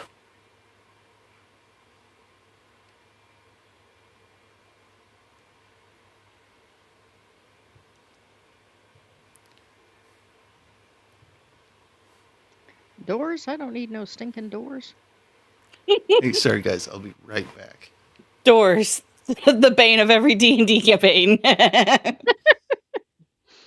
Yeah, somebody was making a comment about, the attitude about gamers thinking other things were stupid. And I was like, yeah, they're complaining about it being stupid. In the meantime, like, doors are really hard. Yeah. Yep. Doors are very difficult for games and gamers and TTRPG people. What's Yep. so hard about doors? I don't get it. I mean, I just recently had a group that spent like an hour working on getting through their first door. So Yeah. Because Bergamot. they couldn't pick the lock, or what? Well, They if knew you that- don't have a rogue that can pick a lock and you don't have a person strong enough to bust down the door, you're kind of stuck. Ah, they knew that the door was trapped. They had a certain amount of idea about what might get them through it safely, but they disagreed about the exact mechanics about how to use the thing. let me guess. At one point, one character finally just said, "Screw it," went up and tried to open the door and set the trap off anyway. That's usually what happens. Actually, I think one person just picked one of the methods they thought would get them through safely and just tried it. And it Right. worked. That's kind of what I meant. But usually that method is just the barbarian decides to open the door and, Yes. yeah, pound it down or whatever. And sometimes it works, and other times it'll kill everybody but the guy that did it. Yep. I mean, I've played a barbarian and I've had to bust down a door. It was great until the sneaky guy who we found out later was chaotic evil. We didn't know he was chaotic evil. Decided to go ahead of me and try and like poison the door. So when I opened it, everyone got poisoned. But then it ended up him and he died. That's why when the whole party is asleep, always cast Detect Good and Evil while they're sleeping. Which is funny because we had a freaking paladin in the group, Yeah. and they never did that. Well, they're supposed to be able to sense evil anyway, right? Depending on what edition. I think the evil character had like some sort of jewelry or something that hid his alignment. Oh, yeah. Of course. Can hide the taint and the evil. Yes. Which is another thing that I like about the Dark Sun universe is you can usually tell if someone's evil pretty quick. But I mean, they also live in the Dark Sun universe, so exactly right. So most everybody, is there really such thing as a quote unquote good guy? There isn't really paladins, I don't think. It's just people trying to survive. It's very Mad Max-ish, the world. I remember I read a couple of I like books Shadow of about the it. Demon Lord for the same reason. Yeah. What do we think of their armor? They needed to do something different. This looked like, I don't know, bad like ice capades, goblin armor or something from Well, like trying to do Legends ice capades with Tom Cruise. to be fair though, like the funny thing is that I feel like this is still a step up from like the flak jacket in The Yeah. Gathering. Yeah. Like at least this has a bit of detail around it. Right. I They read could an have echo. done like a foam kind of flak jackety thing just to make it look, you just got to have a couple pads on the front and it would look fine. This just needs some more stiffener on it, I think, and it would be okay. I get the point. It's supposed to be like a thing. They're not wearing any helmets either, which they probably should be. What I would like you could do nowadays is I want to see personal shields, like in Dune or whatever, where you put it on and then when they shoot at you, it just kind of does like an effect or something. You know what I mean? I Yeah. think And they because do they that never in get later they episodes. they never get hit anyway. So if they do have to hit them, instead of hitting the jacket, you just have it like because Stargate did that with the thing McKay found, made a force field around you, Yeah. made you impervious, and they were able to pull that off no problem. So, Slow blade penetrates the shield. well, I wouldn't have it go that far, but just have it to where it's a personal shield and it can get blown down or whatever. But that way Yeah, you don't stops have you to from have all getting this. hit, Yeah, either put some decent armor on or just have this little thing on your belt and you turn it on, Yeah. and you can like do like one effect real quick and then it's invisible. And then just explain it that way, because why not? Like in Star Trek, I don't understand why they don't have them. They have all this other stuff. So, but yeah, see, look how cool he looks. And when the whole time he was shooting that lightning cannon, I was thinking of like the weapons and I'll be right back, the guys. the mech bot from District 9. How it had the lightning cannon and would like shoot out and then pop people's heads. How cool that was. And then he had the suspensor thing that would gather up all the bullets shot at him and shoot them back out. Yeah. That was a really good movie for its time. It like came out of nowhere. It's original IP. This is what we need more of. That kind of stuff, not a remake of a rehash of a live action of something that used to be a cartoon or whatever. That stuff can work, but they're doing too much of it. And that movie was a good movie, had a great story, great premise, came out of nowhere, wasn't based on any other franchise or anything like that, and it was well done. It didn't cost $300 million to make. It looked great. It was fun, and it made the careers of a couple of different people. The problem is that everybody says they want something different and then they don't go see it when it comes out. Well, you go see it if it's cool like that. I haven't seen anything new that came out that was any good, really, though. Like Mass Effect, take that game for example. When that just came out of nowhere, it was a whole new IP. It wasn't based on anything else. I And mean, then, let's be real. Everything I've heard about Mass Effect is that it's basically Babylon 5, the video game. Well,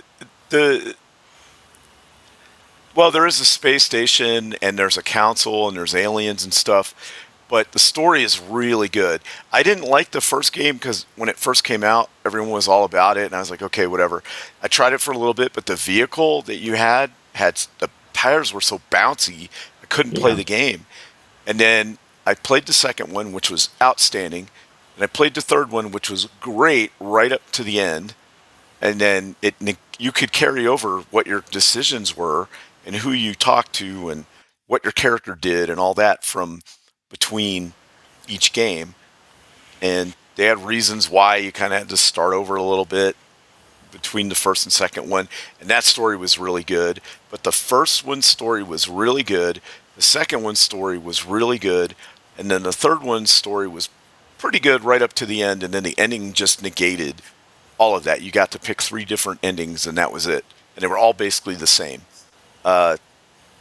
Yeah, So that's pretty much what I've heard. I haven't actually played the games myself, but I did see a post once where someone was like side by side comparing Babylon 5 to Mass Effect, and it was basically like, the Citadel is Babylon 5, this ancient enemy from right. anyway. I don't want to Yeah. spoil even down to, the main character having the initials JS. Yeah. Like even like small details like that. And but yeah, there's good plot story. There's depth of character for the other aliens and stuff. Yeah, it's really good. If you haven't played it and you've got the time, it's pretty cheap to get. I would play it. It's well worth playing. The characters are outstanding. The story's good. And it's not. It's just a really good game. And then they came out with Andromeda, and that wasn't as good. Yeah, I'll definitely get to it because like I do want to play the main trilogy. I've got to get through Elden Ring and then Bloodborne, and then maybe I'll check out Mass Effect. I would definitely do Mass Effect. It's cool. I like the ship in the second one because it actually has like a crew compartment for the crew. And it doesn't need to be anything fancy. I just need a doorway that never opens that says crew compartment, and then I'm satisfied that they're back there.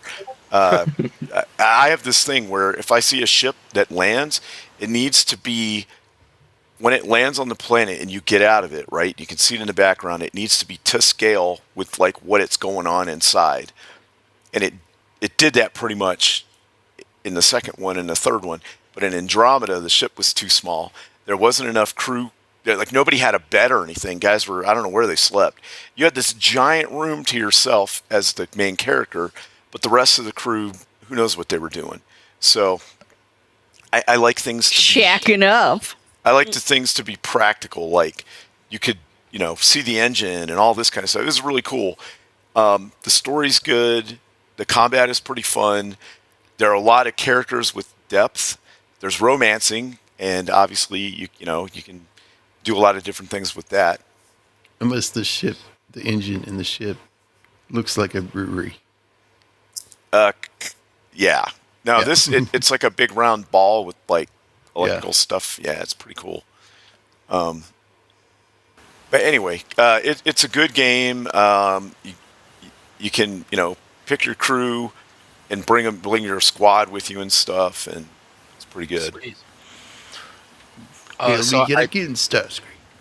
Well, I think here is where they learn more about like the actual alien weapon at this point, and that basically I think to make it organic tech, one of the scientists from 1,000 years ago like merged part of his DNA with it, and it was created as a weapon to like fight off invaders and to protect these people. Yeah. But it basically turned into this idea of protecting pure Akarans, and it basically snowballs into the question of what is pure, who sets that, who dictates that. Because they mention, I think they mention it in a little bit, but the people that kind of uploaded the information of what a pure Akaran is were either scientists or like radical politicians.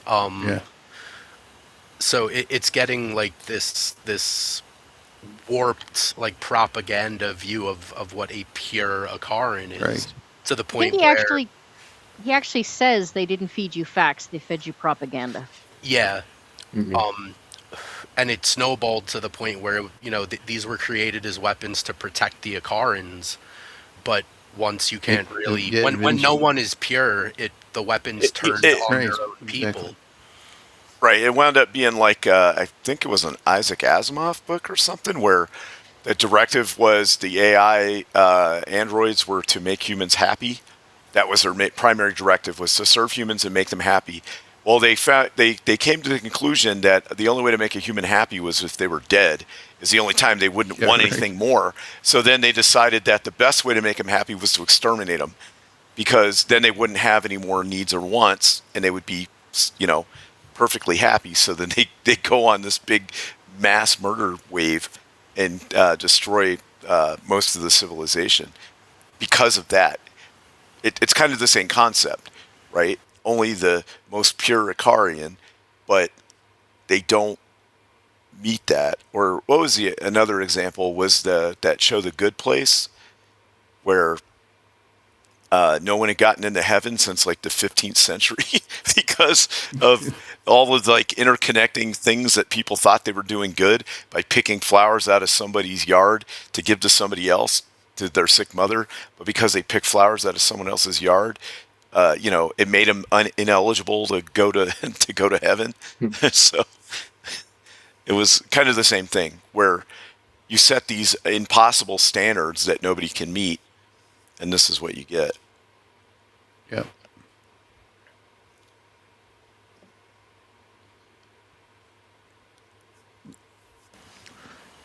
And of course, Sinclair just has to throw himself into danger.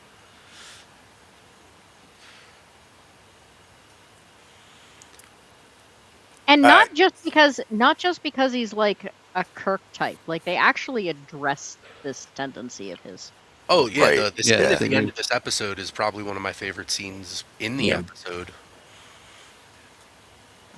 Now I want to put a caption on this. Cybertron is gone.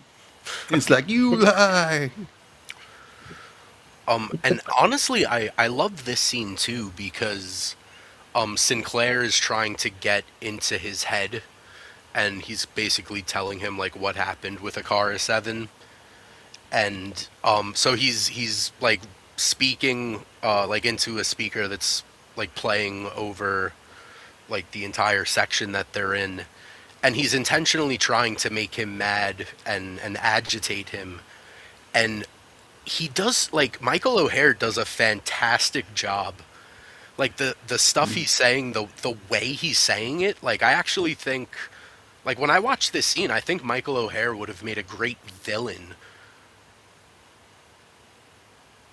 Yeah, I see what you're saying. Yeah. Like, getting in his head, saying all this nasty stuff. And I've always loved Michael O'Hare's voice. I've always thought he had a great voice. Yeah.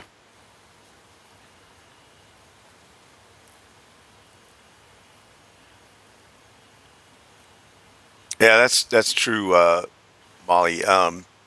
It's so well done when you get to that point in the game.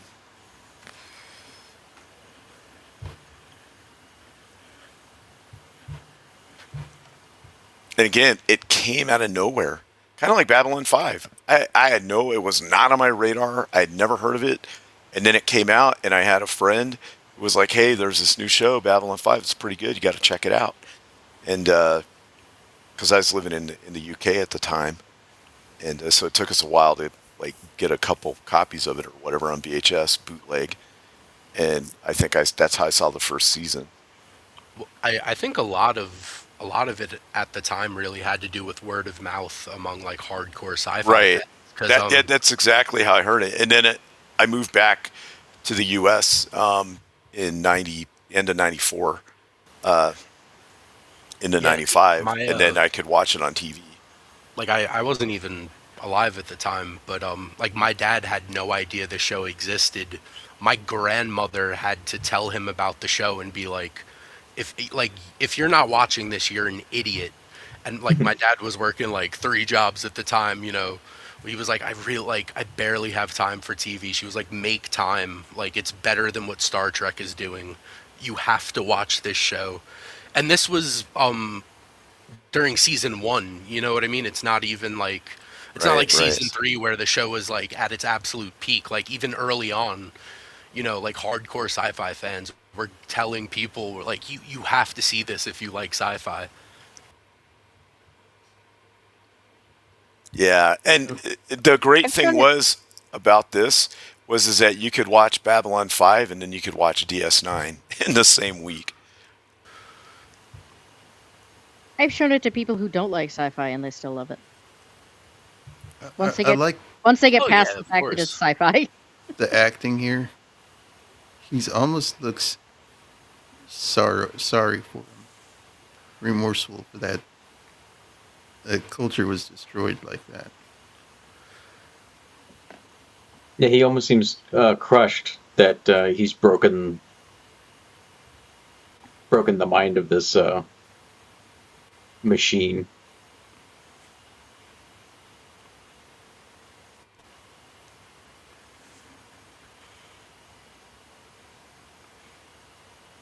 And how quickly he changes too is really, I think, well done, because like when they're still kind of at a standoff and he's kind of just digging into, like just the idea of like, the pure Akarin, and like how, like I said before, like Sinclair is just going off on him about like this twisted idea of purity and how it leads to, murder and destruction. He's angry. Like you can tell he's angry, and you see it in his eyes, man. I think he always does a great job at that.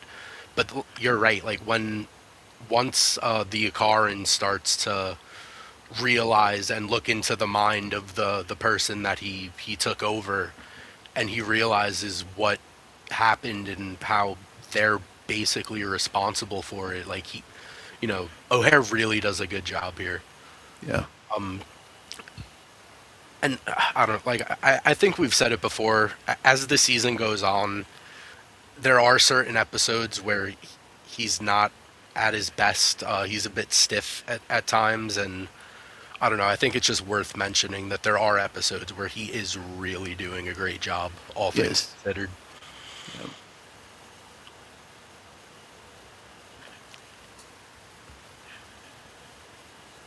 So what was this thing? It was like a defibrillator, something like that. So he just basically shocked the guy to death.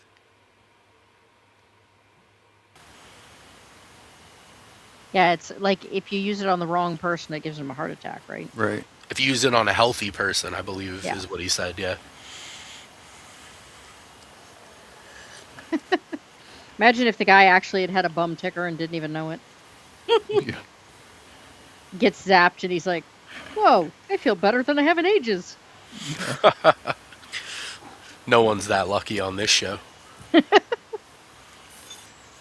And he tries one more time. Come on, we can sell this to the highest bidder. Like, I mean, I know you've already told me you're not interested in money, but money. Hey, You ever seen Pitch Meeting? No, nobody's seen Pitch Meeting. I don't think no, so. I don't think so. is that the guy that pitches the movies to the producer? Or Yeah, and the producer guy is like, "Oh, money! I love money." yeah, This doctor reminds me of producer guy. Everybody, look up Pitch Meeting if you haven't like actually seen some of them. They're very funny. He's so good. Yeah. So, you've got a movie for me? Yes, sir, I do. Money. Yeah, this is probably my favorite scene in the whole episode, though. Yeah. Yep. Well, you don't know it yet, but he's struggled with the same thing of rushing in to be the hero, and it didn't get him anywhere, except into danger.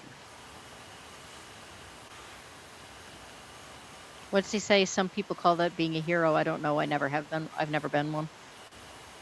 Yeah, because like here is where I believe we learn that like Garibaldi is served. He just wasn't on the line. He But, wasn't like- on the line, but he's had nightmares. He makes a comment in one scene about, I know. And he's like, "How do you know what he's dreaming?" And he says, "Because I've had those nightmares." I've had that. Yeah, I've had that same dream. And like we learned that he was a Gropo, right? A ground pounder. So like he's seen things himself. It's just like I said, he wasn't on the line, and there is always going to be kind of a bit of a difference there, just because of how horrible the Battle of the Line went. Well, the other thing is that like the people who are on the Battle of the Line are seen as like heroes, and they And got he never awards. feels that way, yeah. Whereas the people that were just, because they're seen as like the people that made the Minbari surrender, and everyone else is just kind of like, yeah, whatever, loser. Hmm. I mean, They're not treated very well, they or they're ignored, I guess. the Battle of the Line was like pretty much ship to ship. So, and they were like totally outmatched. But even physically to a Minbari, humans are way outmatched. They're Oh yeah, like, how much stronger are they? a I lot. just know that they're a lot stronger. Yeah, like they're not, not to spoil anything, but there's an episode where one Minbari gets, he kind of gets into an argument with his human friend, and he picks him up by the shoulder like 3 feet in the air and is like, Yeah. "Hey, we might look somewhat similar, but we are not the same. No. Don't We may forget look- that." We may look like you, but we are not you. Yep. Not the scene I thought you were going for initially, but yes. Well, that was the one I kind of just recently watched, to be fair. Um,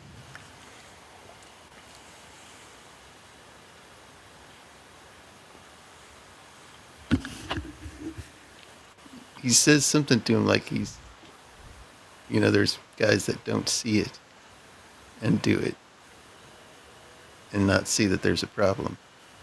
But the captain sees it and knows that it's a problem. yeah, he says, I don't have an answer for you, and I probably should.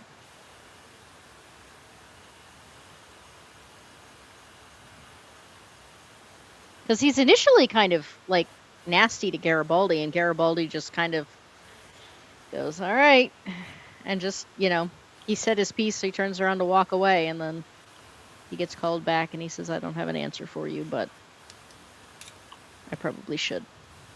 Yeah, because I think the first thing Sinclair says is like, are you finished? Yeah. And then Garibaldi's like, yeah, I guess so. But it's one of those things where Sinclair appreciates him going to him and talking to him about it, even if he doesn't really want to talk about it yet. Like he says, like, I probably should have an answer.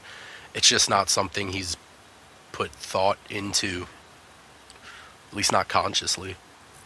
The other thing that's as impressive is how many people do you know can hear something bad from a friend, get pissed about it, and then still, like, stop and take a deep breath and say, all right, like, I'll think about it. Yeah. I mean, we don't really rare these days. I was just going to say, we don't really consider people friends these days if they give us constructive feedback. We only consider them friends if, like, they agree with everything we say and, make us feel good about ourselves all the time. Right.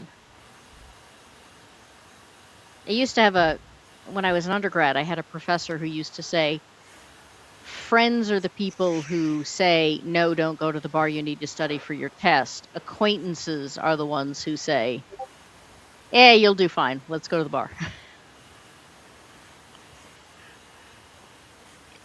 And to what Colin is saying in the chat about how, like I said, I haven't read the comics, but he's saying that Garibaldi and Sinclair's relationship is pretty well explored in the comics. But even in this episode, I believe, when Garibaldi is speaking to the ISN reporter, he does, I think, like while they're walking through a hall, mention, I believe, like the first time he had met Sinclair, where they had to walk 50 miles through the desert to get to where they had to go because something went wrong. And that's when they first met. And then when he became commander of Babylon 5, he immediately reached out to Garibaldi, and it's good to see that they, like, their friends, like, their friendship is solid enough, like Goat was saying, where like Garibaldi can go to him and actually say that, and he's not gonna just flip out or lose his cool.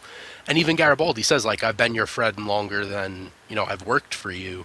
I feel like I could come to you and say this. healthy friendships. Like what what a concept. Yeah. But I think as a leader, he wants people to question him. Not not like in public as he's making decisions, but after he's made a decision, to come to him and say, hey, you kind of went off there.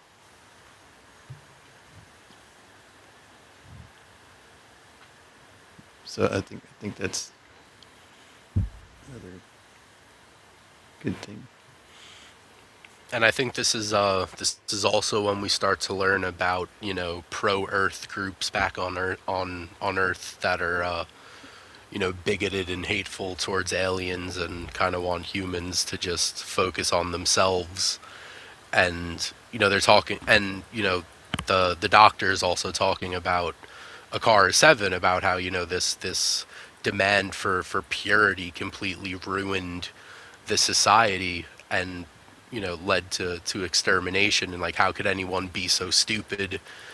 And then 2 seconds later these guys show up to Yeah. take all of the technology artifacts back to Earth so that they could check it out for their own purposes. I'm sure that's going to end really well. Yes.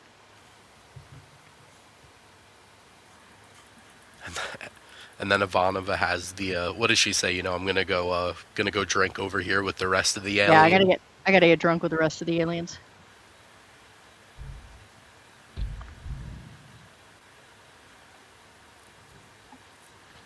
Yeah, getting drunk with the rest of the aliens.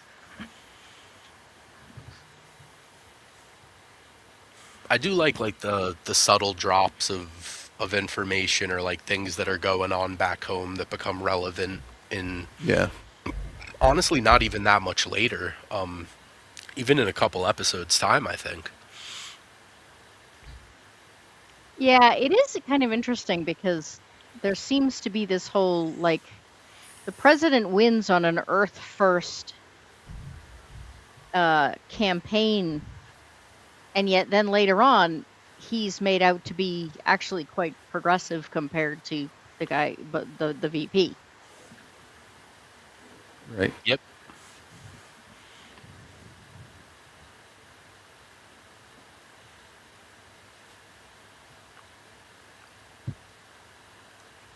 And I know you're not huge on like the whole ISN thing, but I actually love this scene too. I think Sinclair's answer is pretty well done. Because earlier in the episode, like he's been dreading this interview because he says that the last time he was interviewed, people told him just relax and be yourself and speak what's on your mind. And 10 minutes after the interview, he was reassigned to like as far as they could send him. Whatever he said, they were not happy with him. And I think his reply is pretty good here, man. I think he handled it well, considering he almost got blown up earlier in the episode. His is fine. It's it's not specifically the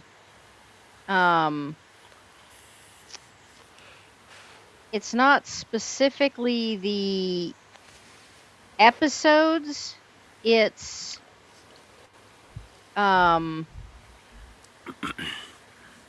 it's the ISN people themselves. It's like he had trouble casting or writing or something. It's specifically the ISN role.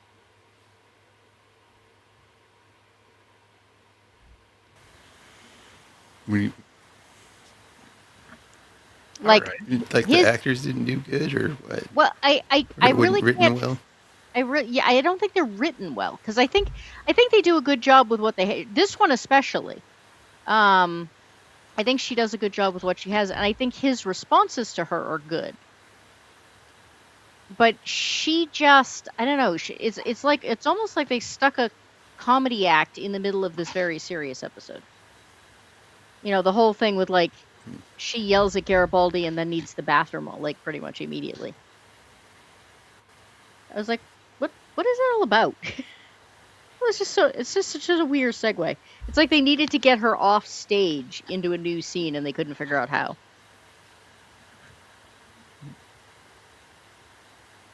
Yeah, I don't know. I don't know. See, I just thought it was more of Garibaldi, like more of just showing Garibaldi's character, because like in Midnight on the Firing Line, he's almost flirty with the whole, you want to see my favorite thing in the universe. And in that same scene at the beginning of this episode, when he's talking to the reporter, he brings up, this might be an aphrodisiac. It might be floor wax. I don't know. And then he talks about, hey, by the way, I really, really like your reports. I watch them all the time. I felt like it was just more for Garibaldi to just kind of flirt around. I guess that's what I mean, is that like the ISN reporters are the only characters that consistently feel like they are there to drive plot, not like they are people in their own right. Because they're not people. They're reporters and Yeah. media people, and they're not.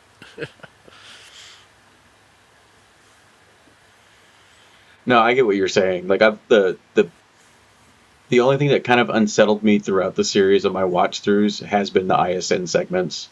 Um, it just it seemed two dimensional every time they were on screen compared to the depth that we get from everything else in the show. But no, I And see what you're saying. Like am I the MSNBC. am I the only one that thinks that it's weird that she like throws this huge hissy fit in the middle of a public hallway and then immediately goes from that to like, where's the bathrooms? Yeah, Yeah. maybe she's just looking for an out. Or It felt they more get like into a military controlled area with no problem.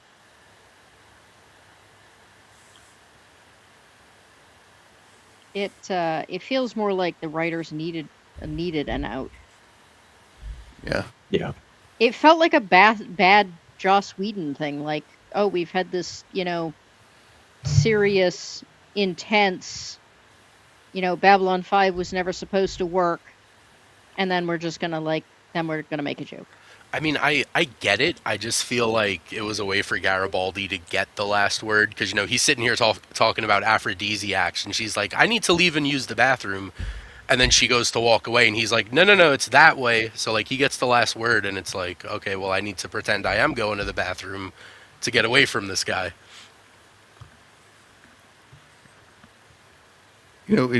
The episodes like on Stargate where the media gets involved. That was kind of weird too, I thought. yeah, but eventually they have like a one go-to reporter that keeps showing up, and she kind of becomes like a secondary character. Well, they do that with the anchor, like the anchor who, the short-haired lady, who is like part of. I'm trying to figure out how to say this without spoiling things.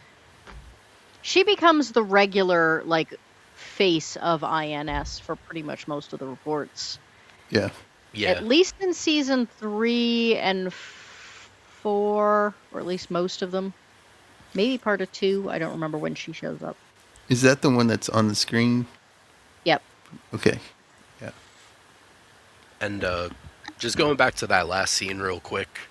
Like once again, I think it's another really good performance from O'Hare, because when he's talking about how, if you ask 10 scientists about this topic and this topic and this topic, they'll give you different answers, but they all agree that, whether it's 100 or 1,000 years from now, our sun will go cold, and like we need to expand to the stars, like for the sake of, humanity and survival. Generations. Yeah, but like there's this one really, really subtle detail, because when he says, whether it be 100 or 1,000 years, when he says the word thousand, there's like this little bit of almost like a voice crack. And I don't know if it was like an intentional thing or if it just happened and they captured it, but it almost sounds as if like while Sinclair is talking about it, he's almost like imagining like the sun going out, and like in his mind he's seeing that like we have to do this, like it will happen sooner or later, and like it's almost like he's like it, I don't know, it feels like the entire episode he was worried about this interview, and then he speaks like really honestly and passionately, and like he really does think and like try to visualize what he's talking about. And it's just a subtle voice crack. Like maybe it's nothing, but I don't know. I thought it was great. Yeah, yeah, it was great. I don't know if it was intentional or not, but I if it, wonder all. Sorry, go ahead. no, go ahead. I was gonna say I wonder regularly when we went from like that attitude, because I can remember when that first came out, like people who loved the show really talked about that speech and how moving it was and how good it was. And I ask myself every so often, like, when did we go from like, wow, that's an amazing speech, to like, no, space bad. Like, how did we get to this whole Nihilistic view on like everything. we don't like space anymore because rich people are doing it, and we have to hate everything that rich people are doing.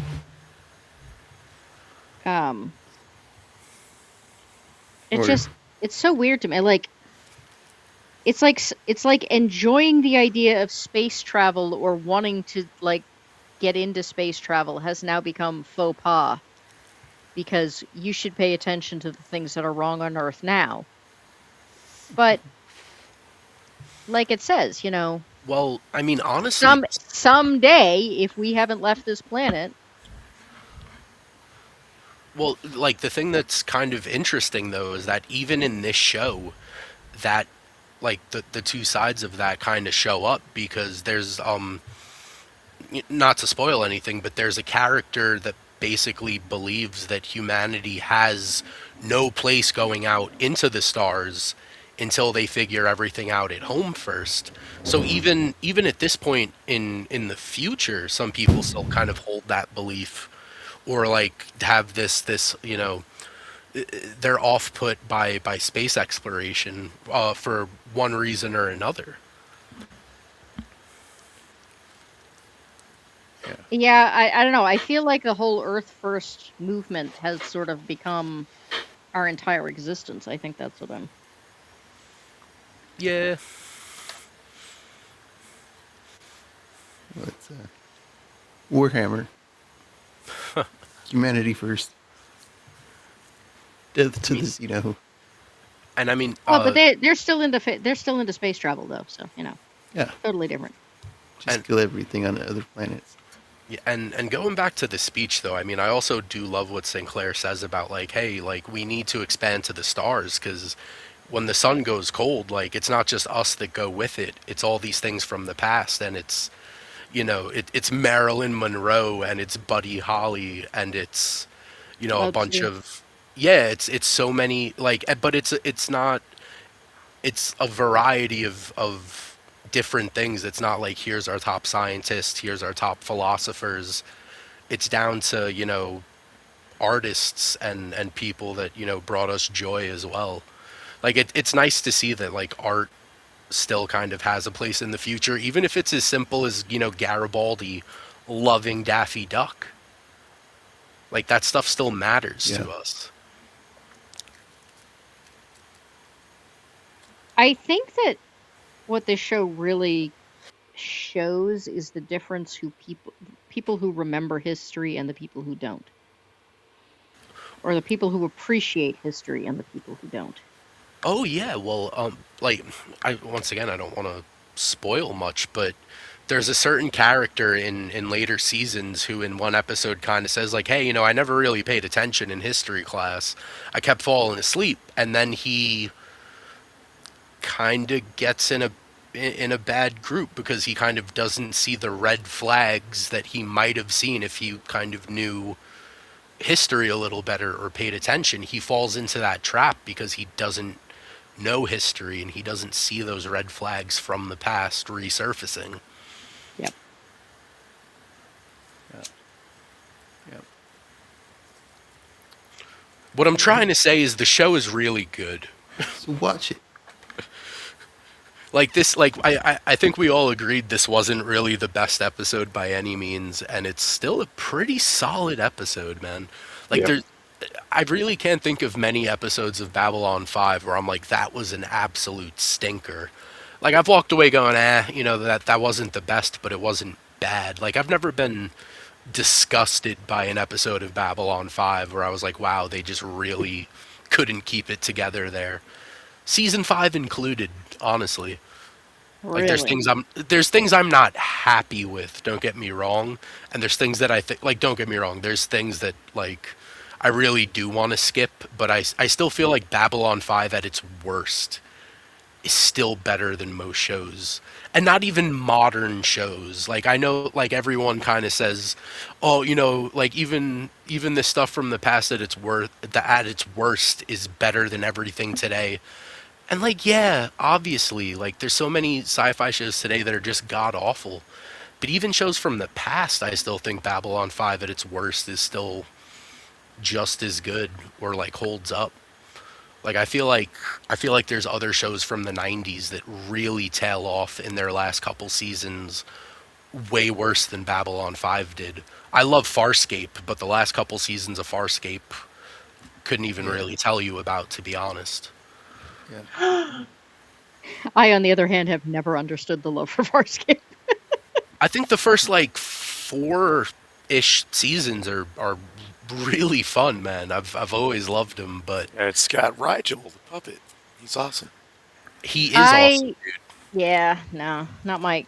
I Parts have methane, come on. I forced myself through about the first season and a half, and then was like, no, I'm done. Well, no, he farts helium, doesn't he? Is it helium? Yes. Well, if he farted Yes, methane, helium, that right. wouldn't really. That would just be It would just be the what? Yeah, yeah. He farts helium. That's kind of Helium, the right. joke. Yeah. correct. Which is hilarious. Indeed. But anywho, let's go around the horn and see what we got coming up.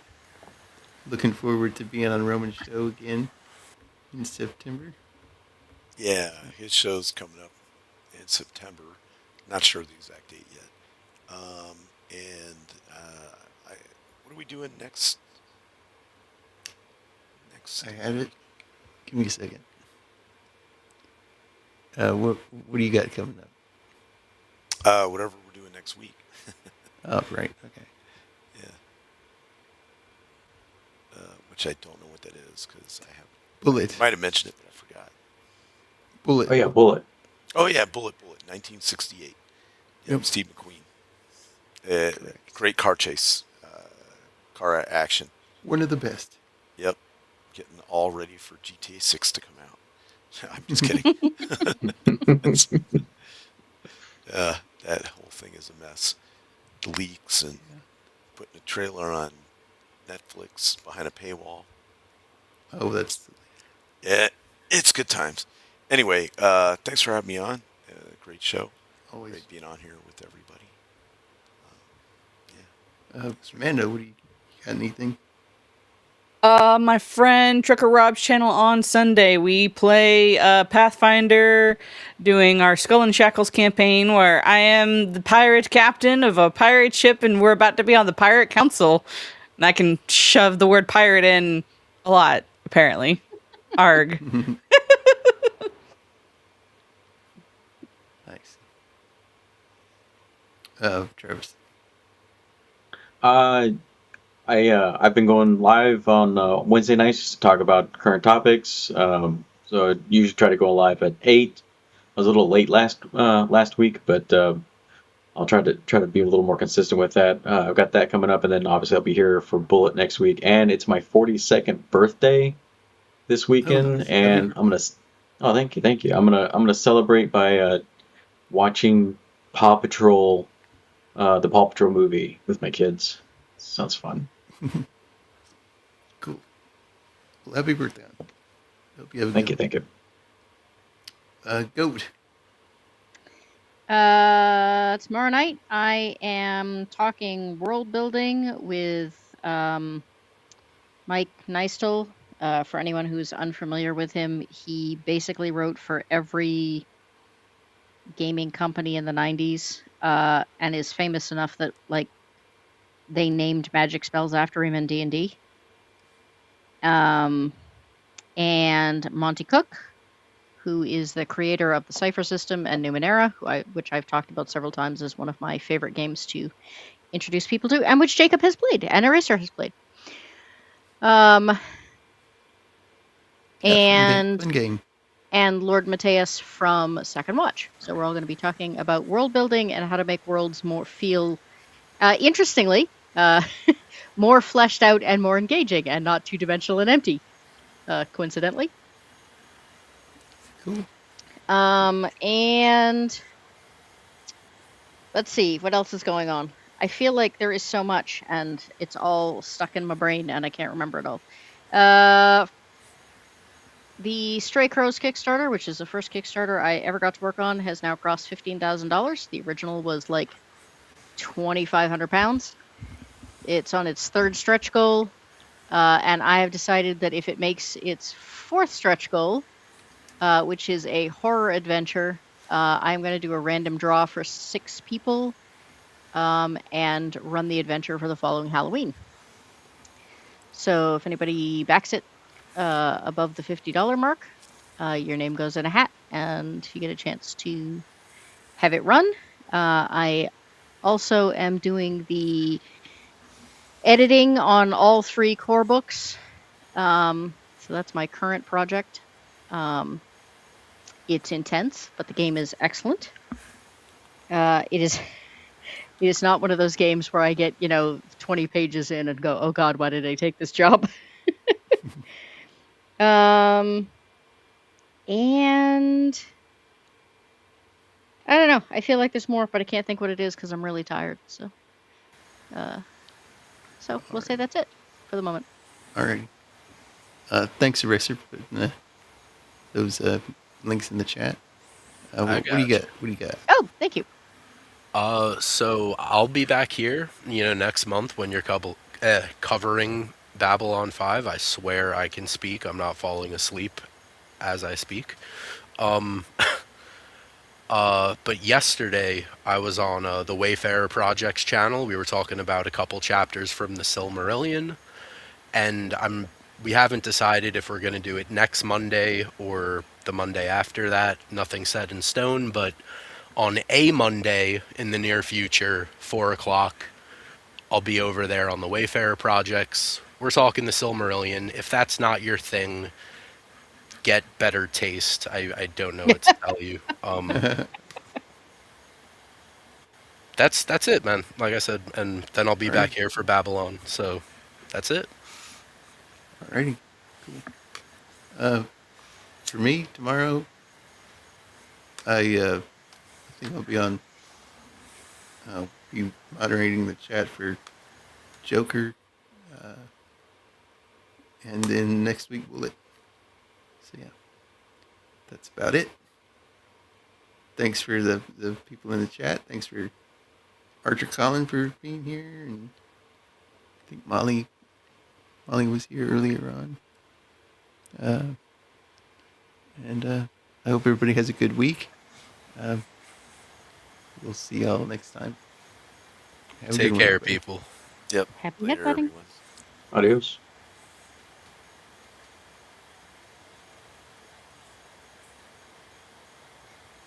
I think I'll stick my head in the station's fusion reactor. It would be quicker. And I suspect, after a while, I might even come to enjoy it.